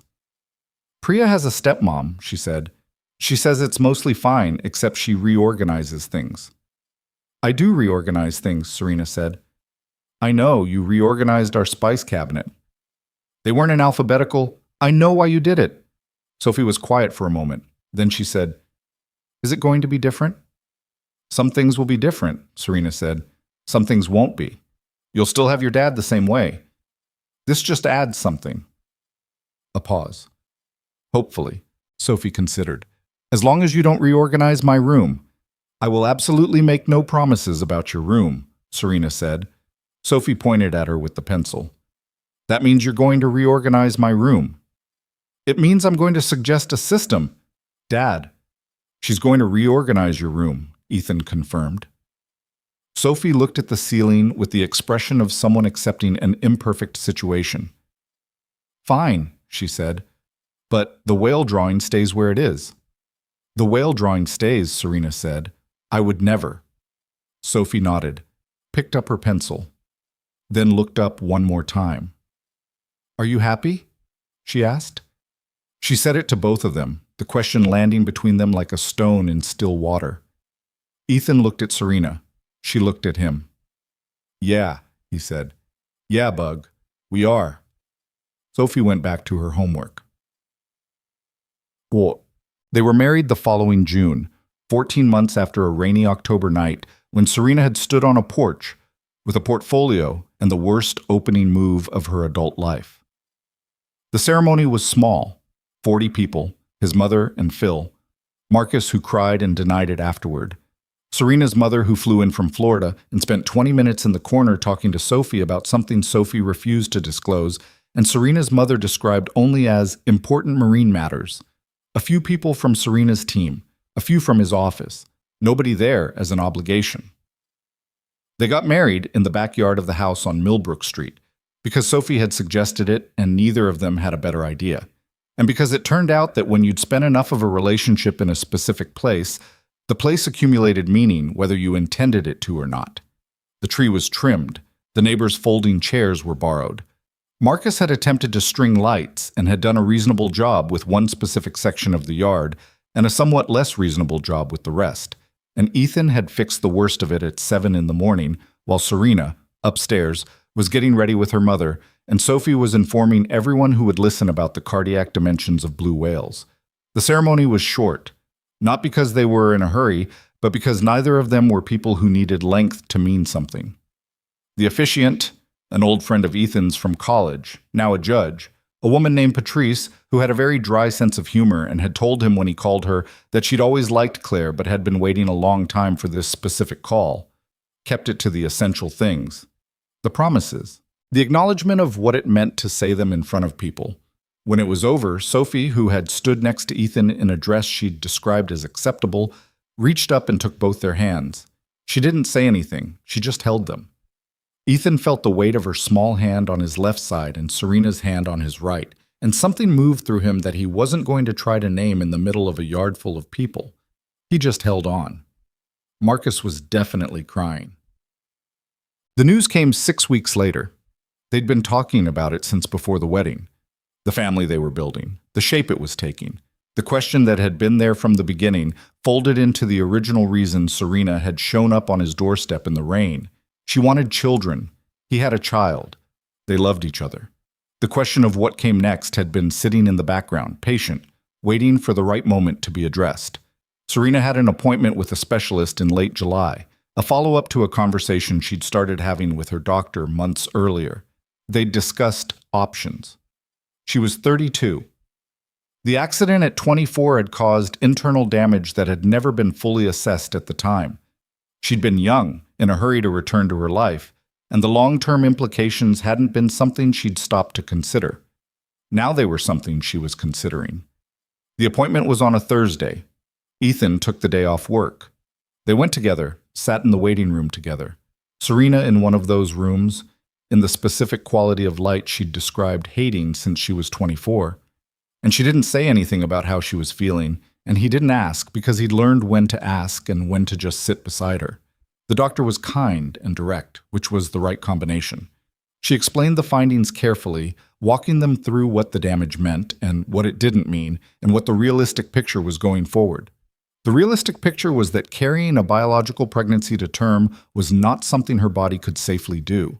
She could try, the doctor said, but the risks were significant and the chances of success were low, and she should have that information so she could make an informed decision rather than an optimistic one.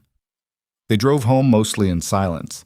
Not a bad silence, not the silence of something broken, but the silence of two people sitting with something large and giving it room. He pulled into the driveway and turned off the engine, and they sat in the car. "Say something," she said finally. "I don't know what to say yet," he said. "Give me a minute." She nodded. She was looking at her hands in her lap. Her jaw was tight in the way it went tight when she was holding something down that wanted to come up. "Are you okay?" he said. "No." Short. Honest. I know we have options. I know this isn't the end of anything. I know all the things I'm supposed to think right now." Her voice was controlled in a way that was costing her. "But this was the thing I wanted. The thing I've wanted since I was lying in a hospital bed at 24, not knowing if I'd make it through the night and realizing I was alone. I wanted to have a child and I wanted to not be alone, and I got one of those things, and now I'm finding out I can't." She stopped. Her voice had cracked on can't. He reached over and put his hand over hers in her lap. She turned her hand palm up and held on. "I know," he said. "I don't want you to fix it." "I'm not going to fix it. I just need—" She stopped again, breathed. "I just need a minute where it's allowed to be really bad before I start figuring out what comes next." "Take as many minutes as you need," he said. She did. She sat in the passenger seat of his car in the driveway of the house on Millbrook Street, and she cried, which was not something he'd seen her do before, since not fully, not without catching herself. And he held her hand and didn't say anything, because there was nothing to say that wasn't going to arrive too early. After a while, she stopped. She got her breath back. She was still looking at her hands, his over hers. "Sophie's at camp," she said. She gets back at 4. I don't want her to see me like this. You have time. A long pause. What do we do? She said. It wasn't a defeated question. It was the question she asked when she was done sitting with something and ready to look at what came next. The specific quality of her, the one that had built a company from $40,000, the one that had shown up on his porch and refused to be only the worst version of what that night could have been. I don't know yet, he said. We figure it out. Together? Together, he said. She looked at him. I hate this, she said. I know. I really hate it. I know. He squeezed her hand. We're allowed to hate it. She leaned her head on his shoulder. They sat in the car for another 20 minutes. The figuring out happened over the following months, not in a straight line, not without backsliding and grief that showed up sideways and at inconvenient times. Serena seeing a pregnancy announcement on her phone and going very quiet in a way that took Ethan a minute to understand. A night when she cried again and was angry about crying. A weekend when she threw herself into work with the particular ferocity that was her oldest coping mechanism, and Ethan let her because he knew she needed to use the tools she had while she built new ones. But underneath the grief, the conversation was happening. The real one. Adoption had been on the table from early in the discussion, loosely, theoretically. Now it moved to the center. They researched it together in the specific way they did things together. She pulled information. He asked questions. They argued about priorities and then found the thing they actually agreed on, which was usually simpler than what they'd been arguing about. What they found, after months of that, was this. They wanted a child who needed a family. Not because it was noble or because it was the right thing. Those were the reasons you said in public. The reason that was true, the one underneath that, was simpler. They knew what it was to need a place to belong. Both of them did. It was the organizing experience of both their lives, just differently shaped. The social worker assigned to their case was a woman named Dolores, who had been doing adoption work for 20 years and had an economy of expression that Ethan respected, and Serena initially found difficult. Dolores did not traffic in reassurance. She told them what the process was, what the challenges were, what to expect and when to expect it, and what happened when expectations weren't met. At their third meeting, Dolores said, "You're going to be shown profiles. Some of them will break your heart. Most of them will break your heart. I want you to be prepared for that before it happens." "How do you prepare for that?" Serena asked. Dolores looked at her for a moment. "You remember why you're doing it. You keep that clear. Because the process will test it." "The process or the children?" Ethan said. "Both," Dolores said. "Mostly the process." She wasn't wrong. The next 4 months were a particular kind of hard, not the grief kind, not the loss kind, but the bureaucratic kind, the waiting kind, the kind where you did everything correctly and then waited to find out if correctly was enough. Home studies and interviews and paperwork, and more paperwork, and the particular uncertainty of not knowing when or whether, and holding that uncertainty alongside everything else that was still happening. Sophie's school year, Serena's company, the ordinary ongoing life that didn't stop for the extraordinary thing you were waiting for. Marcus, over beers. "You good?" Ethan, "Mostly, it's a process." Marcus, "You said it would take time." "It is taking time." "Is she—" Marcus nodded vaguely. "Is Serena okay?" Ethan thought about it honestly. "She's better than she was. She's the kind of person who deals with hard things by moving through them, and this doesn't have a direction you can move in, which is hard for her. She has to just wait. She's not great at waiting. Neither are you." "No, but I have more practice." He picked up his glass. "We're okay. It's a process." Marcus nodded. "What happens if it doesn't? We'll figure that out if we get there." He said it without defensiveness. "We're not there yet." They were shown Lily's profile in October. Not on a dramatic occasion, not during a significant moment. Dolores emailed the file on a Tuesday afternoon as part of a batch of 3 profiles she thought were worth their attention. Ethan was at work when it came in. Serena was in a meeting. They'd agreed to look at things together, so neither of them opened the files until that evening, sitting at the kitchen table after Sophie had gone to bed. They read the first two profiles together. Both of them were silent for most of it. The profiles were written in the careful, factual language of social work documentation, which somehow made them harder to read, not easier, the way restraint could carry more weight than expression. The third profile was Lily, 3 years old, in foster care since 14 months, profound hearing loss in both ears, present from birth or near birth, etiology unclear, developmental delays consistent with early instability, and limited language access. Had been in 3 placements. Currently with a foster family in central New Jersey who were not in a position to adopt. There was a photo. Lily was sitting on what looked like a concrete step, wearing a red sweater 2 sizes too large, holding something, a small stuffed animal, a bear with one ear slightly detached, and looking at the camera with an expression that was not a smile and not unhappy. Just present. Just there. Looking at whoever was taking the picture with a directness that was not typical in photos of children who'd had her kind of start. Serena was very still. Ethan looked at the photo for a long time. Then he looked at Serena. She was still looking at the photo. Her hand, resting on the table beside the tablet, had tightened slightly. Not a fist, just a gathering. "Serena," he said. She looked up. Her eyes were dry. She was very controlled. But something had shifted in her face, the way things shifted when a thing became real that had previously been theoretical. "I know," she said. Her voice was careful. "I know we're not supposed to. I know too," he said. A pause. "She's been in 3 placements," Serena said. "I saw. She's 3 years old and she's been in 3 placements." He didn't say anything. "The bear has 1 ear," Serena said. She said it the way you said something that had gotten into you through a small opening, the kind you didn't know was there. "I saw," he said. She looked at the photo for another long moment. Then she looked at him. "What do we do?"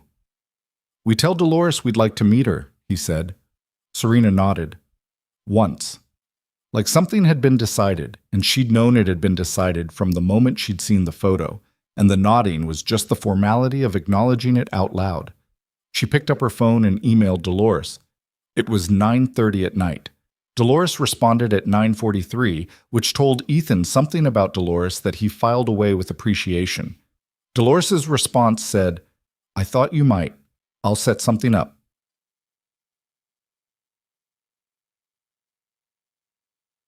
They met Lily on a Thursday in November. The meeting was at a family services center, a room painted a particular shade of yellow that had probably been chosen because someone had decided yellow felt warm, and which mostly just felt loud. There were toys in one corner, the kind of toys that had been touched by many small hands, slightly worn, a little depleted. A low table, child-sized chairs and 2 regular chairs. Lily's foster mother, a woman named Carol, who had the specific exhausted competence of someone who'd been doing this work for years and had run out of sentiment without running out of care, brought her in at 2 o'clock. Lily was wearing jeans and a green shirt and sneakers with Velcro closures. She was small for 3, compact, deliberate in her movements. She walked in holding Carol's hand and looked at Ethan and Serena with the same directness from the photograph. She had the bear, same missing ear. Carol signed something to her. Short, simple. Lily looked at Ethan and Serena. Then she walked to the low table and sat down. She picked up a block from the center of the table and examined it with the focused attention of someone assessing structural integrity. Ethan looked at Serena. Serena was looking at Lily. The social worker, a young man named Theo, who was there to facilitate, said something about letting Lily set the pace, about not pressing, about following her lead. Standard things. Ethan heard them and also didn't hear them, because he was watching Serena watch Lily, and what he saw in Serena's face was something he didn't have words for and didn't need words for. He'd seen her in boardrooms. He'd seen her the night the acquisition closed. He'd seen her on his porch in October rain and in his kitchen at 10 at night and in a car in a driveway after the worst news and at the altar in the backyard. He'd seen her in most of the versions she had. This was new. This was what it looked like when someone who had spent 32 years being careful about what she wanted finally saw what she'd been careful about. He looked at Lily, who had stacked 2 blocks and was considering a third. "Can we sit down?" he asked Theo, gesturing toward the low table. "Go ahead," Theo said. They sat on the floor, not the adult chairs, on the floor, at Lily's level. Lily looked at them, not alarmed, just assessing. She put the 3rd block on the stack. Serena reached forward very slowly and put a block near the edge of the table, within Lily's reach, not offering it, just placing it. Lily looked at the block. She looked at Serena. Then she reached out and took it. She added it to the stack. Ethan watched Serena's face do something complicated and private, and he looked back at Lily, who was now examining the tower she'd built with the concentrated satisfaction of an engineer whose load calculations had proven out. They stayed for an hour. Lily never came to them, not that day. She stayed in her own orbit, the table, the blocks, occasionally Carol, but twice more she took things Serena placed near her. And once, near the end of the hour, she looked at Ethan directly, for about 4 seconds before looking away. On the drive home, Serena didn't say anything for a long time. He drove. The November afternoon came through the windows, thin and cold. "She doesn't know us," Serena said finally. "No," he said. "She has no reason to trust us." "No." "But she took the block." She said it quietly, like she was still figuring out what it meant. "She took the block," he said. Serena looked out the window. The bare trees along the highway, the flat gray sky. "I want to go back," she said. "I know," he said. "I want—" She stopped. Started again. "I know it's a process. I know there are steps. I know we can't just—" Another stop. "I just want her to not be afraid of us." He thought about Sophie at 7, looking at Serena across the kitchen table and telling him afterward that she seemed quiet, sad. He thought about Lily's face when she'd taken the block, not grateful, not warming, just willing, just deciding in that small way that this particular stranger was not someone to move away from. "That's enough for today," he said. Serena looked at him. "Her not being afraid of you. That's enough for today," he said. "You don't need her to know you today. You just needed her to take the block." Serena was quiet. "Is that really enough?" she said. "It was for Sophie," he said. "It took time. It always takes time with kids who've learned to be careful. You sit with them. You show up. You don't make them come to you before they're ready." He glanced at her. "You know this. You did it." She looked at him. He was watching the road. "You're talking about Sophie," she said. "I'm talking about all of them," he said. "You, Sophie, Lily, everyone who learned to be careful." A beat. "Including me." She looked at him for a long moment. "You weren't careful," she said. "You were terrified." "Same thing, different shape," he said. She turned back to the window. "I'm going to learn sign language," she said. It wasn't a question and it wasn't a plan. It was a statement of something already decided. "I know," he said.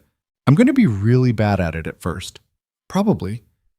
I'm going to be—" She stopped herself, then quietly, "I'm going to keep going until I'm not." He reached over and put his hand on hers for a second. Then he put it back on the wheel. They drove home through the November afternoon, and the gray sky held its cold, and somewhere in central New Jersey, a 3-year-old girl with a one-eared bear was going about her evening without knowing that 2 people in a car on the highway were already arranging themselves around her, already making room, already beginning the long and unscripted work of becoming her family. She didn't know yet. That was okay. She would. Serena started sign language classes the week after they met Lily. She didn't announce it. She just enrolled in an evening course at a community center 12 minutes from the office, showed up on Monday, and came home to Millbrook Street afterward with her hand slightly cramped, and the expression of someone who had discovered a skill gap they intended to close through sheer force of repetition. Ethan found out because Sophie found the workbook. "What's this?" Sophie said, holding it up at the kitchen table. Serena looked at it. "A workbook. For sign language." "Yes." Sophie turned it over in her hands. "Because of Lily?" "Yes." Sophie set the workbook down carefully, the way she handled things she'd decided were important. She looked at Serena. Can I learn too? Serena looked at her for a moment. You want to? She's going to be my sister, Sophie said. Not might be. Not if everything goes okay. Is going to be. With the flat certainty of a child who had decided a thing was true and saw no reason to hedge it. I should be able to talk to her. Ethan was at the counter and did not turn around because he needed a second with his own face before he trusted it. Monday evenings, Serena said. 6:30. I have soccer on Mondays. Soccer ends at 5:30. Sophie calculated. I'd have to eat fast. We can make it work, Serena said. Okay, Sophie said, and went back to her homework like it was settled, which it was, because Sophie had decided it was. That was how it started. The three of them, Monday evenings, a community center classroom with folding chairs and a whiteboard, and an instructor named Glenn who had been deaf since birth and had the particular patient humor of someone who'd spent 20 years watching hearing people discover that language was more than sound. Glenn liked Sophie immediately and told Ethan in the third week that she had good spatial memory, which was the quality that made some people take to signing faster than others. He told Serena that she was precise, which was a compliment dressed as an observation. Ethan was slower than both of them. He had the engineer's instinct to understand a system before using it, which worked well in most contexts and created a specific friction in language learning, where at some point you had to stop analyzing and just do it wrong until it became right. Glenn told him this with more patience than Ethan deserved, and Ethan thanked him and then kept analyzing for another week before Sophie and Serena's combined impatience pushed him into just trying. He was bad at it. He kept trying anyway. They practiced at dinner. Sophie took to drilling with the enthusiasm of a child who had found something she was genuinely good at and was not being modest about it. She'd sign something and wait for Serena to respond, and then correct Ethan's response with the grave authority of a more experienced practitioner. Ethan accepted the correction. Serena watched Sophie correct him with the corner of the mouth thing, which Ethan chose to ignore because he had very little dignity left in these sessions and needed to conserve what remained.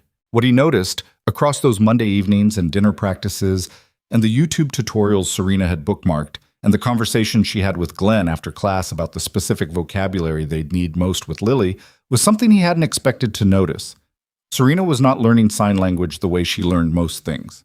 She was not optimizing it. She was not trying to reach proficiency on a timeline or measuring her progress against a rubric. She was learning it the way you learn something you needed in your body rather than your head. Slowly, personally, like it mattered too much to be efficient about. One night, late, after Sophie had gone to bed and they were sitting in the kitchen going through that week's vocabulary, she signed something he didn't recognize. "What's that?" he said. She looked at her hands. "I'm not sure if it's right," she said. "I was trying to figure out how to sign—" She paused. "How to sign I'm here. Like, I'm here and I'm staying, not just physically present." He watched her hands. "Is that a thing?" she said. "I think so," he said. "Ask Glenn." She did. Glenn confirmed it, showed her the variation, told her she was close. She practiced it for a week. When she had it right, when it felt in her hands like what she meant, she stopped practicing and just knew it. He thought about that for a long time afterward, about the specific thing she was trying to learn to say before she could say anything else, before hellos and names and the basic building blocks. "I'm here. Not I can help you, or I have resources, or I can provide. Just, I'm here." He thought she had learned something real, the most important kind, the kind you arrived at through a door that wasn't the door you'd planned on using. They saw Lily 6 more times over November and December. The visits were structured, supervised, incremental. The family services process in action, which was deliberate and sometimes agonizing and necessary in ways that were easy to understand and hard to live inside of. Each visit was different from the last in ways that were small and significant. The second visit, Lily allowed Serena to sit directly across from her rather than at an angle. That was all. But Serena came home and said nothing for 20 minutes, and Ethan knew that the nothing was full. The third visit, Sophie came. This had been discussed carefully with Dolores, with Theo, with the foster family. Sophie knew to follow Lily's lead, had been told that Lily might not engage with her, had nodded in the specific way she nodded when she was taking something seriously rather than just agreeing. She sat on the floor with a book that had a lot of pictures of ocean creatures, deliberate choice, her own, and opened it toward Lily without offering it, without pressing. Lily came to look at the book 17 minutes in. She stood next to Sophie, not touching her, and looked at the pages Sophie turned. Sophie signed fish when they got to a fish page, slow and clear the way Glenn had taught them. Lily looked at Sophie's hand. Then she looked at the fish. She didn't sign back. But she stayed for 12 minutes, looking at the pages. And when Carol signed something to her, and she went to get her snack, she looked back at Sophie once before she left the room. Sophie told Ethan on the drive home, "She smells like the soap we have, the yellow one." "What?" "When she was standing next to me. She smelled like the yellow soap." He didn't know what to do with that information except feel something move through his chest. "She'll come around," Sophie said, which was something she'd never said before in her life, and which landed with the authority of someone who had specific evidence for the claim. By the 5th visit, Lily had learned that Ethan was the one who brought the blocks. He'd started bringing a specific set, a wooden set with different shapes, not the depleted plastic ones from the family center, and he set them on the table at the start of each visit without comment, and Lily went to them. He started joining her at the table quietly, building something parallel to what she was building without suggesting she should combine efforts. She watched his structure. Once, she handed him a piece without being asked, because she'd assessed that he needed it for structural stability and he'd miscalculated. He took it and used it. She went back to her own structure. He told Serena about that afterward, lying in bed in the dark, and she said, "She's an engineer." "She might be," he said. "She assessed the load and corrected your plan." "She did." Serena was quiet for a moment. "She's going to be insufferable," she said. "She's going to be exactly like the engineers on my team who are always right." "Is that a bad thing?" "No," she said. "It means she knows what she's doing." A pause. "I just need her to know I do too." "She'll figure that out," he said. "When?" "When you've been there enough times that it's not a question anymore." Serena was quiet. "That's the only way, isn't it?" she said. It wasn't really a question. "Yeah," he said. "That's the only way." The 6th visit was the one that broke something open. It was a Saturday in mid-December, the last visit scheduled before the holiday break, and they'd brought Sophie, and the family center was slightly different.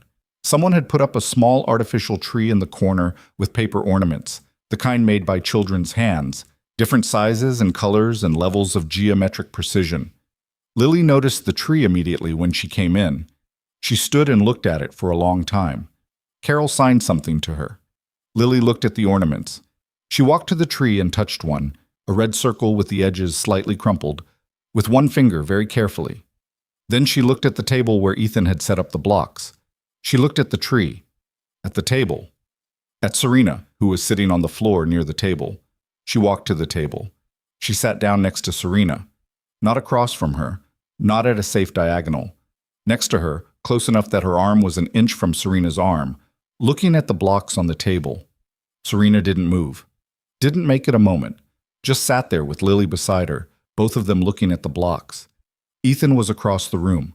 He watched Serena slowly, without looking at Lily, pick up a block and begin to build something. Lily watched. Then Lily picked up a block.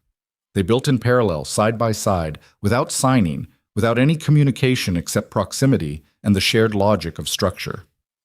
15 minutes. They sat like that for 15 minutes. At one point, Lily's structure fell over. She looked at it, then she looked at Serena's structure. She picked up 2 pieces of hers and added them to Serena's. Not a merge, just a reinforcement, a 3-year-old's assessment of where the base was weak. Serena looked at what Lily had done. Then she signed, slowly, "Thank you." Lily looked at her hands, then at Serena's face. She didn't sign back, but she didn't look away. Sophie, sitting nearby with her ocean book, was very still. She had seen it. She looked at Ethan. He looked at her. They didn't say anything. On the drive home, Lily wasn't in the car. She never was, not yet. But she was in the car in every way that mattered. Serena sat in the passenger seat with her hands in her lap, looking at nothing. She sat next to me, she said. I know, Ethan said. She came and sat next to me. I know. She didn't have to. No, he said. She didn't. Serena pressed her fingers to her mouth for a moment. She was not going to cry. She didn't quite, but it was close, and she didn't try to make it look like it wasn't close. Sophie reached forward from the back seat and put her hand briefly on Serena's shoulder. Serena covered Sophie's hand with hers. Nobody said anything for a while, and the December road came through the windows, and it was enough. It was more than enough. Checked. The final approval came in February. Not a dramatic phone call, not a grand announcement. A document, a date, a set of next steps from Dolores. Ethan was at work when the email came. He read it twice, then sat very still for approximately 30 seconds, then called Serena. She picked up between the first and second ring. I saw it, she said. Okay, he said. Okay, she said. Neither of them said anything else for a moment. Are you? He started. I'm at my desk, she said. I'm trying to look like a CEO and not like someone who just received. She stopped. I'm fine. I'm very fine. I'm going to wait until I get home to not be fine. I'll make dinner, he said. You don't have to. Serena, let me make dinner. A pause. Okay, she said. Thank you. He told Sophie after school, picking her up from the sidewalk out front, still in his work jacket, which he'd driven across town to do rather than waiting for her to come home on the bus because he wanted to tell her in person. She was walking out with Priya, backpack swinging, in the middle of a conversation about something involving a substitute teacher, and she saw him and stopped. Dad, what are you doing here? I wanted to tell you something. Sophie looked at him. She was 8 now, had turned 8 in October, the birthday where she'd wanted pancakes instead of cake and had gotten them, and where Serena had given her a field guide to marine mammals that she'd already annotated in pencil in 3 places.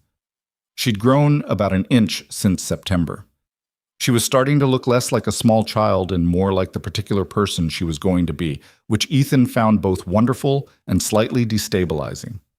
She looked at his face. Is it about Lily? She said. Yeah, he said. Sophie turned to Priya. I'll call you tonight.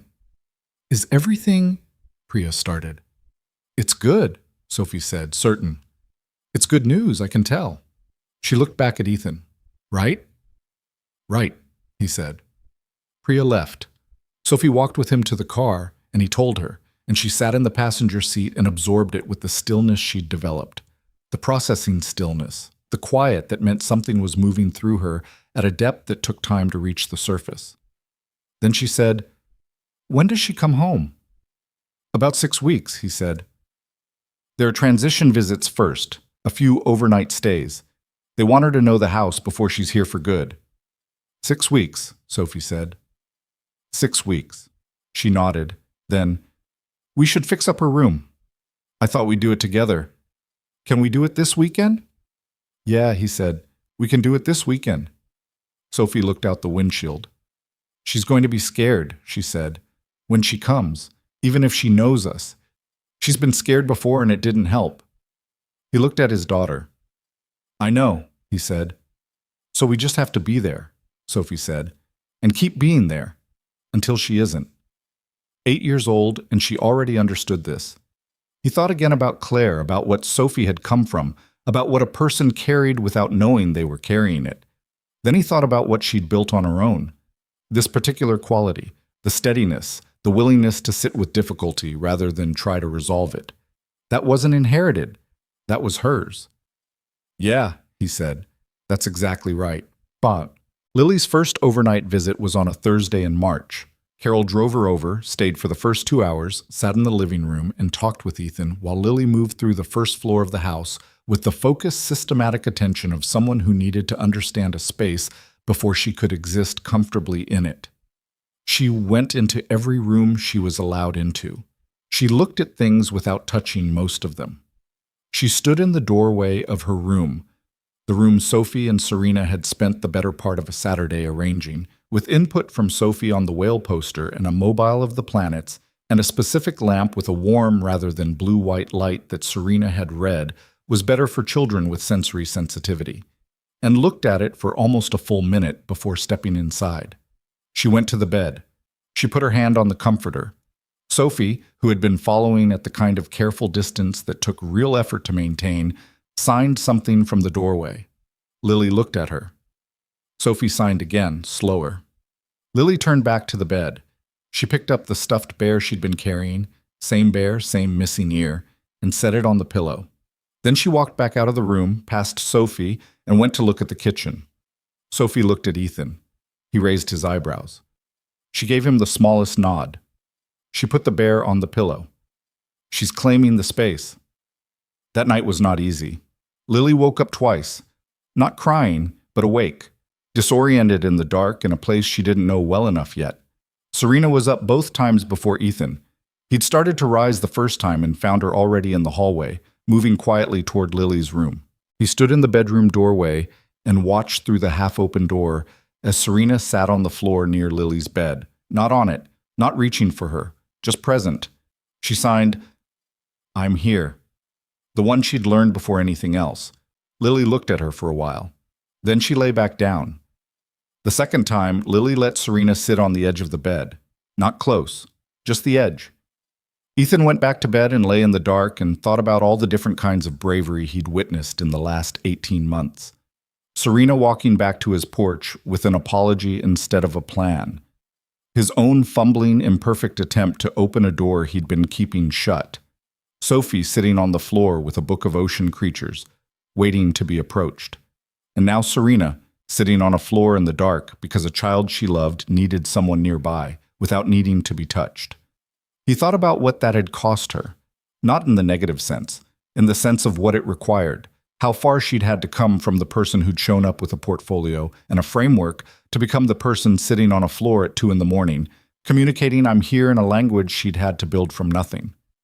He thought people could do that. Change in ways that were real, not just adjusted. That the change was almost always slower and harder and less linear than you wanted it to be, and almost always involved something being genuinely difficult rather than cinematic. But that it happened. It was happening. He fell asleep thinking about that. Lily moved in permanently on an April afternoon that was cold for April and also bright. The specific northeastern spring light that was pale gold and low in the sky and made everything look slightly more significant than it probably was. Carol brought her in Carol's car with a bag and a box and the bear. She stayed for an hour. When she left, she hugged Lily first, a long one, and Lily let her. Then Carol walked to her car without looking back, which was the right thing to do and also a kind of bravery Ethan recognized. The bravery of people who gave things they cared about away because giving them away was the right thing. The door closed. The four of them, Ethan and Serena and Sophie and Lily, were in the front hallway. Lily looked at the door Carol had gone through. She held the bear. Sophie sat down on the hallway floor, cross-legged just like that, on the floor because she was at the right height down there, and because standing up and looking at someone from above was not the posture of someone who wanted to be approached. She signed something. Then she held up the bear she'd found at a thrift store 2 months ago. A bear that was, deliberately, very similar to Lily's, but with both ears intact. And she put it on the floor between them. Lily looked at it. Then she looked at her own bear. Then she sat down on the floor across from Sophie and picked up Sophie's bear and examined it with the thoroughness she gave everything. She found both ears. She seemed to note this. She put the bear back down between them. Then she picked it up again and put it next to hers. Sophie signed something Ethan didn't catch. Lily signed back. A small, quick movement. The first time Ethan had seen her initiate signing rather than respond to it. "What did she say?" he asked Sophie quietly. Sophie glanced back at him. "She said the ears are different sizes." "Sophie's bear's ears?" "Yeah. She said one is slightly bigger." Sophie looked like she was trying not to smile. "She's correct." He looked at Serena. Serena was leaning against the hallway wall, arms loosely crossed, watching Sophie and Lily on the floor. Her eyes were bright in a way they got sometimes. Not tears, or not only that, something larger. "She's particular," Serena said quietly. "Very," he said. "She's going to drive us absolutely insane and be completely right every time." "Probably," he said. "Good," Serena said. The months that followed were hard in the way real things were hard. Not constantly, not dramatically, but steadily, in the specific texture of daily life with a child who had learned early that people were not reliable and was now in the slow, effortful process of learning something different. Lily had night terrors through April and most of May. She had a period in June where she refused to leave the house in the mornings. Not in any dramatic way, not tantrums or tears, just a kind of rooting, a need to stay in the space that was becoming hers before she was ready to let it out of her sight. The occupational therapist they'd started working with, a woman named Ruth, who had seen everything twice over and handled it with the same steady economy as Dolores, helped them understand what that was and what to do about it. And they did it. And slowly the mornings got easier. Ethan had a week in May where his patience broke in a way he wasn't proud of. Nothing toward Lily, but toward the situation, the relentlessness of it, the way there was no day off from being careful. And he'd lost his temper with Serena over something small and stupid, and they'd had an argument that was actually about exhaustion and not about what they were arguing about. They both knew it while it was happening, which made it better and worse simultaneously. Afterward, he'd said, "I'm sorry. I'm running out of room." And she'd said, "I know, me too." They'd sat at the kitchen table at 11 at night, both of them tired in the cellular kind of way, and they'd drunk tea. He'd made it because making things was how he moved through difficulty. And they'd talked about it, actually talked about it, not managed it or solved it, just said what was true. That this was harder than they'd understood it would be. That they were not always handling it well. That handling it imperfectly while staying in it was probably the only option, and they were choosing to stay in it, and that choice was worth renewing explicitly sometimes. "I'm scared sometimes," Serena said, "that I won't be enough, that I'm going to do the thing where I try to control it because I'm afraid." Have you been? She thought about it honestly. Less than I would have 2 years ago, but the impulse is still there. She held the mug. "I have to keep choosing the other thing." "You are," he said. "I don't always feel like it." "That's what choosing is," he said. "It's not something you feel. It's something you do when you don't feel it." She looked at him over her mug. "When did you get wise?" "I've always been wise. You were just looking at the ramp." She almost laughed. He did. The kitchen was quiet. Upstairs, 2 children slept. Sophie in her room with the ocean floor map, Lily in hers with the planetary mobile turning slowly in the heat from the vent, both bears on the pillow in the specific arrangement she'd established and which could not be deviated from. "She called me Rena today," Serena said. He looked up. "What?" "Lily. She signed. She's been using the sign we showed her for my name, but today she signed something different, shorter." She put her finger to her mouth. "I had to look it up. It's not the standard sign for Serena, but it's a name sign, like a personal one." He stared at her. "She made me a name sign," Serena said. "Kids do that," he said slowly, it's a sign of, "I know what it means," she said. "I read about it after. In deaf culture, a name sign is," she stopped. "It means she sees me as hers, as someone she can name." Her voice had gone quiet in a way it went when she was holding something carefully. "She made me a name sign." He reached across the table and put his hand over hers. They stayed there a while. By summer, the nights were mostly better. Not all of them. There were still the occasional 2 a.m. moments, and Ruth had told them to expect those to continue for a while longer, and they did.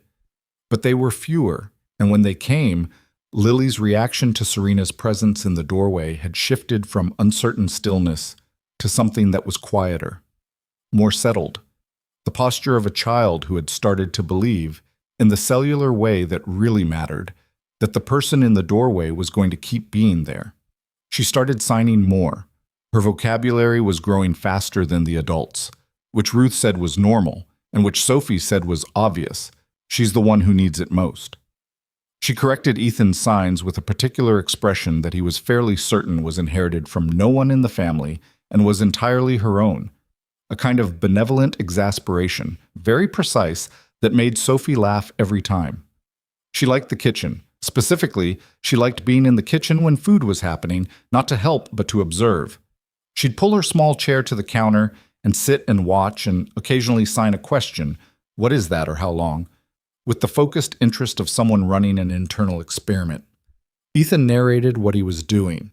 Serena, who was not a cook and had never pretended otherwise, learned to narrate what Ethan was doing in sign when her hands were free, like a translator, which made her better at both signing and at describing cooking processes than she'd ever expected to be. One afternoon, Lily signed something to Ethan while he was making the soup, Claire's mother's soup, which he'd finally, after 2 years of the soup guide and many failed attempts, gotten right, or close enough to right that Sophie had stopped being polite about it and started actually wanting it. He looked at Lily. He caught maybe half the signs. "Say it again?" He signed back, slow and slightly wrong. She signed it again, more clearly. "I got you, and before, and—" He looked at Sophie. "What's she saying?" Sophie looked at Lily. They exchanged a few signs, then Sophie said, "She's asking if you made this soup before she came here." He stopped stirring. "Yeah," he said. He signed yes for Lily. Lily signed something else. "She wants to know if it tastes the same," Sophie said. Then, to Lily, something more.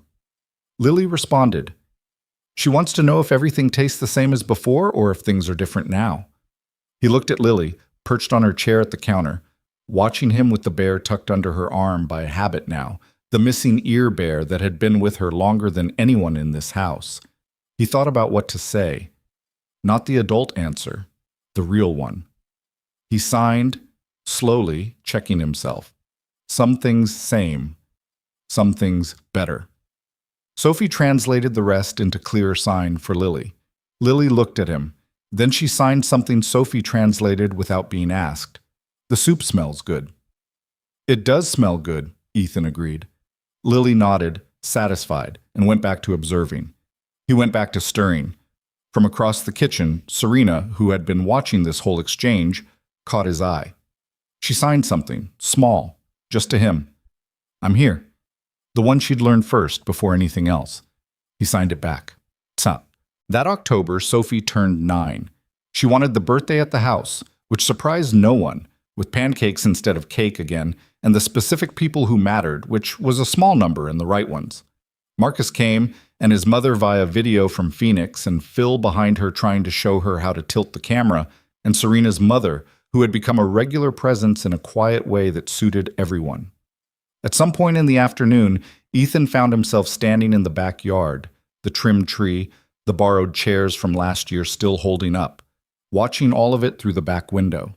Sophie and Lily at the table inside, Sophie signing something that made Lily's shoulders do the thing they did when she was trying not to show she thought something was funny, which was their version of laughing together, the Lily version that they'd all learned to read.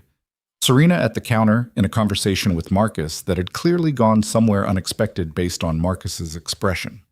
His mother's face pixelated on Sophie's tablet, propped against the fruit bowl. He stood in the yard in the October afternoon. He thought about a rainy night 2 years ago, a woman at the door with a portfolio, and the wrong approach to an impossible question. He thought about the anger he'd felt, and how underneath the anger had been something else.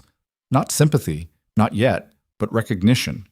The recognition of someone who was also trying to solve something they were afraid of and using the wrong tools because those were the tools they had. He thought about how rarely the thing you went looking for was the thing you found. Serena hadn't found what she came for. She'd found something she hadn't known to look for. He hadn't been looking for anything and had found it anyway. The way you found things when you stopped being so focused on the absence.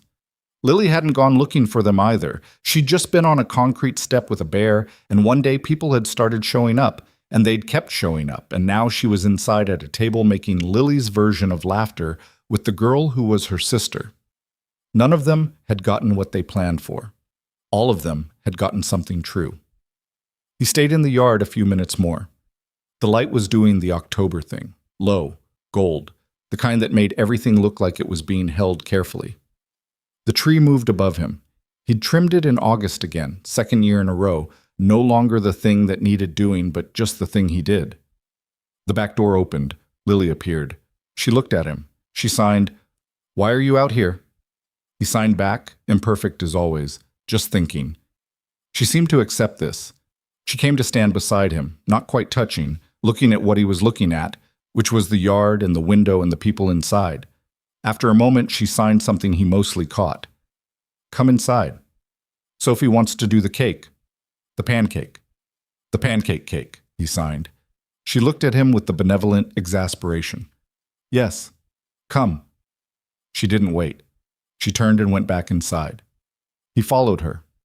The door closed behind him, and the cold October stayed outside, and the kitchen was warm and loud with the specific sound of people who had learned, imperfectly and over time and not without cost, how to be each other's. He stood in the kitchen doorway for a second, just long enough to see it whole. Sophie signing to Lily about candles. Serena laughing at something Marcus had said. Actually laughing, the real kind that took over her whole face for a second before she pulled it back slightly and then stopped pulling it back. His daughter and his daughter in the kitchen that had once held only grief and then only ordinary life and now held more than he'd known to ask for. He thought about what you owed the people who found you before you knew you were lost. Not gratitude, exactly. Gratitude was too small for it. Something more like attention. The ongoing willingness to show up and be present and not take for granted the specific, impossible luck of having found your people. He thought, this is what it looks like. Not perfect, not without cost, not finished. It was never finished. That was the whole point. It just kept going and you kept going with it. But real. Entirely. Specifically real. Sophie looked up from the candle discussion and saw him in the doorway. Dad, we're doing the pancake. I'm coming, he said. He went.